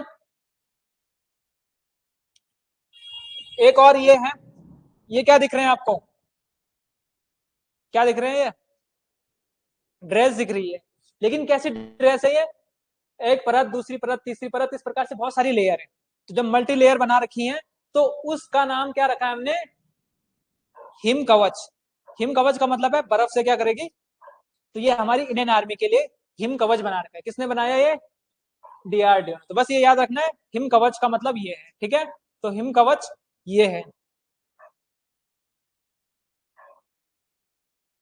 और ये देखो कितना ज्यादा इंपॉर्टेंट है। +20, मतलब जो ठीक ठाक मौसम है से लेके -60 तक, हमारे जो आर्मी मैन है वो कैसे रहते हैं बेचारे, उनके लिए है ये, है ना। ये इंग्लिश में है, ये इंपॉर्टेंट है क्योंकि हेमंती नंदन जी का नाम सुना आपने, है ना। तो यूपी से जुड़े हुए जानी मानी हस्ती, क्या नाम है? हेमंती नंदन, जिनके नाम पे यूनिवर्सिटी है गढ़वाल की। तो हेमंती नंदन बहुगुणा जी हैं, जो उनकी वाइफ, क्या नाम है उनका? कमला, कहाँ गया? कमला बहुगुणा जी, ठीक है। तो कमला बहुगुणा जी के नाम पे आपके योगी आदित्यनाथ जी ने क्या किया है? एक प्रतिमा का अनावरण किया है, इसलिए उत्तराखंड के लिए इंपॉर्टेंट है, ठीक है। तो कमला बहुगुणा जी हेमंती नंदन जी की वाइफ, ठीक है। और विजय बहुगुणा 2012-14 में क्या थे? उत्तराखंड के CM थे ना, 12 से 14 तक विजय बहुगुणा जी। तो उनके माता जी और पिताजी, है ना। तो इस कारण से इंपॉर्टेंट है, ठीक है। इंडोनेशिया के राष्ट्रपति प्रोबोवो सुबियांतो चीफ गेस्ट हैं 2025 25 के 26 जनवरी में मुख्य अतिथि, इसलिए इंपॉर्टेंट है। ठीक है, इंग्लिश में भी है। अगला स्वामित्व योजना। स्वामित्व योजना में क्या होता है ना कि आपके पास डॉक्यूमेंटेशन नहीं है, तो सरकार क्या करेगी, ड्रोन से मैपिंग करेगी उस क्षेत्र की, और उस क्षेत्र में जो मालिकाना हक है उस किसान को दिया जाएगा या उस व्यक्ति को दिया जाएगा। तो कुल मिला के क्या है, ड्रोन के थ्रू मैपिंग होगी। तो स्वामित्व कार्ड योजना इससे जुड़ी हुई है। किसके अंडर में है, पंचायती राज मंत्रालय, इसलिए इंपॉर्टेंट। ठीक है, तो ये इंग्लिश में भी है भाई, इंग्लिश वाले बिल्कुल निराश ना हो। ये नई राजधानी बन रही है, कहाँ की बनी है, असम की। कहाँ बनी है, देखो असम की पहले आपको पता है यहाँ पे दिसपुर करके एक जगह है ना, तो असम की पहले आपके एग्जाम में पूछ रखी थी ना परसों, असम की राजधानी क्या है, दिसपुर। और जो दूसरी राजधानी बन रही है डिब्रूगढ़। डिब्रूगढ़ तेल शोधन क्षेत्र भी है, आपने देखा होगा, वहाँ क्या है, कंपनियां हैं तेल की क्या करती है, रिफाइनरी, मतलब साफ करती हैं तेल को। कौन सा तेल, पेट्रोलियम, है ना। तो डिब्रूगढ़ दूसरी राजधानी बनाए जाने की घोषणा की है किसने, मुख्यमंत्री ने। सुशासन गुड गवर्नेंस बहुत इंपॉर्टेंट है, ई गवर्नेंस गुड गवर्नेंस जैसे टॉपिक। तो सुशासन पर राष्ट्रीय सम्मेलन कहाँ हो रहा है,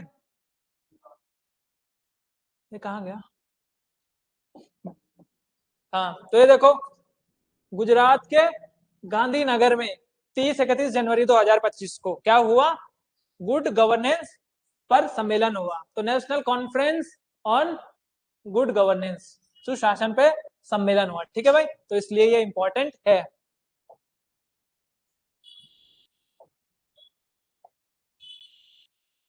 बस अब धन्यवाद।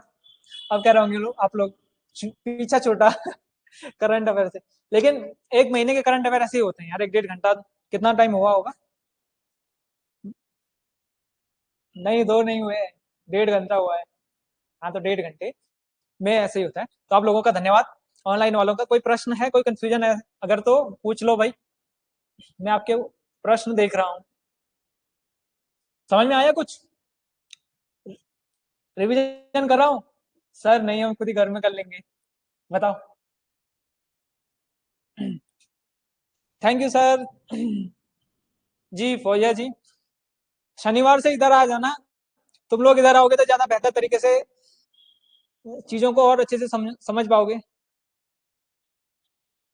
सर पीडीएफ कब मिलेगी, तो हर्ष जी मैं ग्रुप में पीडीएफ भेज दूंगा। आपका इंग्लिश मीडियम का बैच होगा तो मैं इंग्लिश मीडियम वाले बैच में भेज दूंगा, अगर आपका हिंदी मीडियम का है तो हिंदी मीडियम में भेज दूंगा। और अगर आप बैच में किसी ग्रुप में नहीं हो तो मुझे मैसेज कर देना, मैं आपको पर्सनली भी भेज दूंगा, है ना, ऐसा कुछ नहीं है। और किसी का कोई प्रश्न, पीडीएफ आपके लिए बनाई है यार, आपको मिल जाएगी, चिंता मत करो।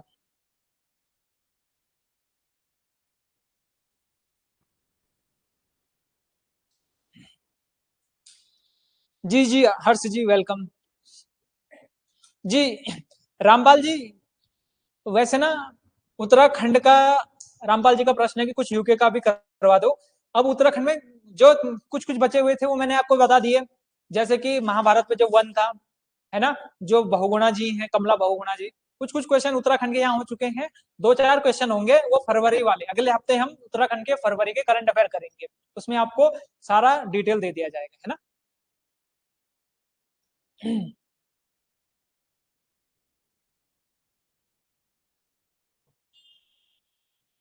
रुचि शर्मा बाय नोट्स या ये वीडियो, देखिए रुचि जी आपकी रुचि पे निर्भर करता है कि आप किस चीज को पढ़ना चाह रहे हैं, है ना।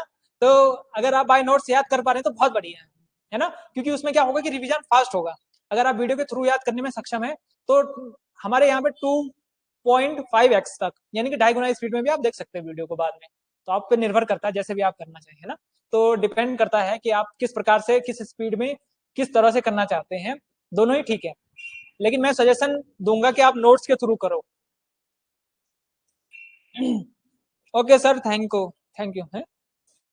क्या चीज, बजट, अरे हाँ यार देखो बजट पे अभी मैंने पूरा डेटा कंपाइल नहीं किया है क्योंकि मैं करंट अफेयर में ही फंस के रह गया। तो बजट पे एक तो इकोनॉमिक्स में बहुत इंपॉर्टेंट है जो आपका डेटा था, उद्योग एमएसएमई, उसकी डेफिनेशन रिवाइज हो गई है तो वो ज्यादा इंपॉर्टेंट है ना। उसके अलावा बजट पे और जितने सारे डायमेंशन है वो सारे कवर करके आपको दे दूंगा, है ना। और शायद मैं उत्तराखंड की क्लास में ही डाल दूंगा उसको, कि जो एमएसएमई की नई डेफिनेशन है इकोनॉमिक्स की, वो सबसे ज्यादा इंपॉर्टेंट है, वो पूछेगा ही पूछेगा। यूकेपीएससी पूछता है, यूके ट्रिपल एससी पूछता है, और आपने तो देखा ही है पिछले 2-3 एग्जाम में भुगत भोगी बन चुके हो आप लोग, है ना। तो वो सारी डेफिनेशन डाल दूंगा आपको, ठीक है। बाय बाय, आप सभी का धन्यवाद। अब क्लास को एंड कर रहे हैं। हाँ हाँ चौहान जी, बिल्कुल मिलेगी। आप लाइव में जाएंगे ना, तो आप वहां पे देख लेंगे, करंट अफेयर का हमने बना रखा है, तो लाइव में जाएंगे तो करंट अफेयर का मिल जाएगा, ठीक है। और कोई प्रश्न है फिर एंड कर देते हैं। लाइव वाले सेक्शन में जाना, करंट अफेयर आपको दिख जाएगी, मेरी मेरी फोटो दिख जाएगी वहां पे, तो देख लेना।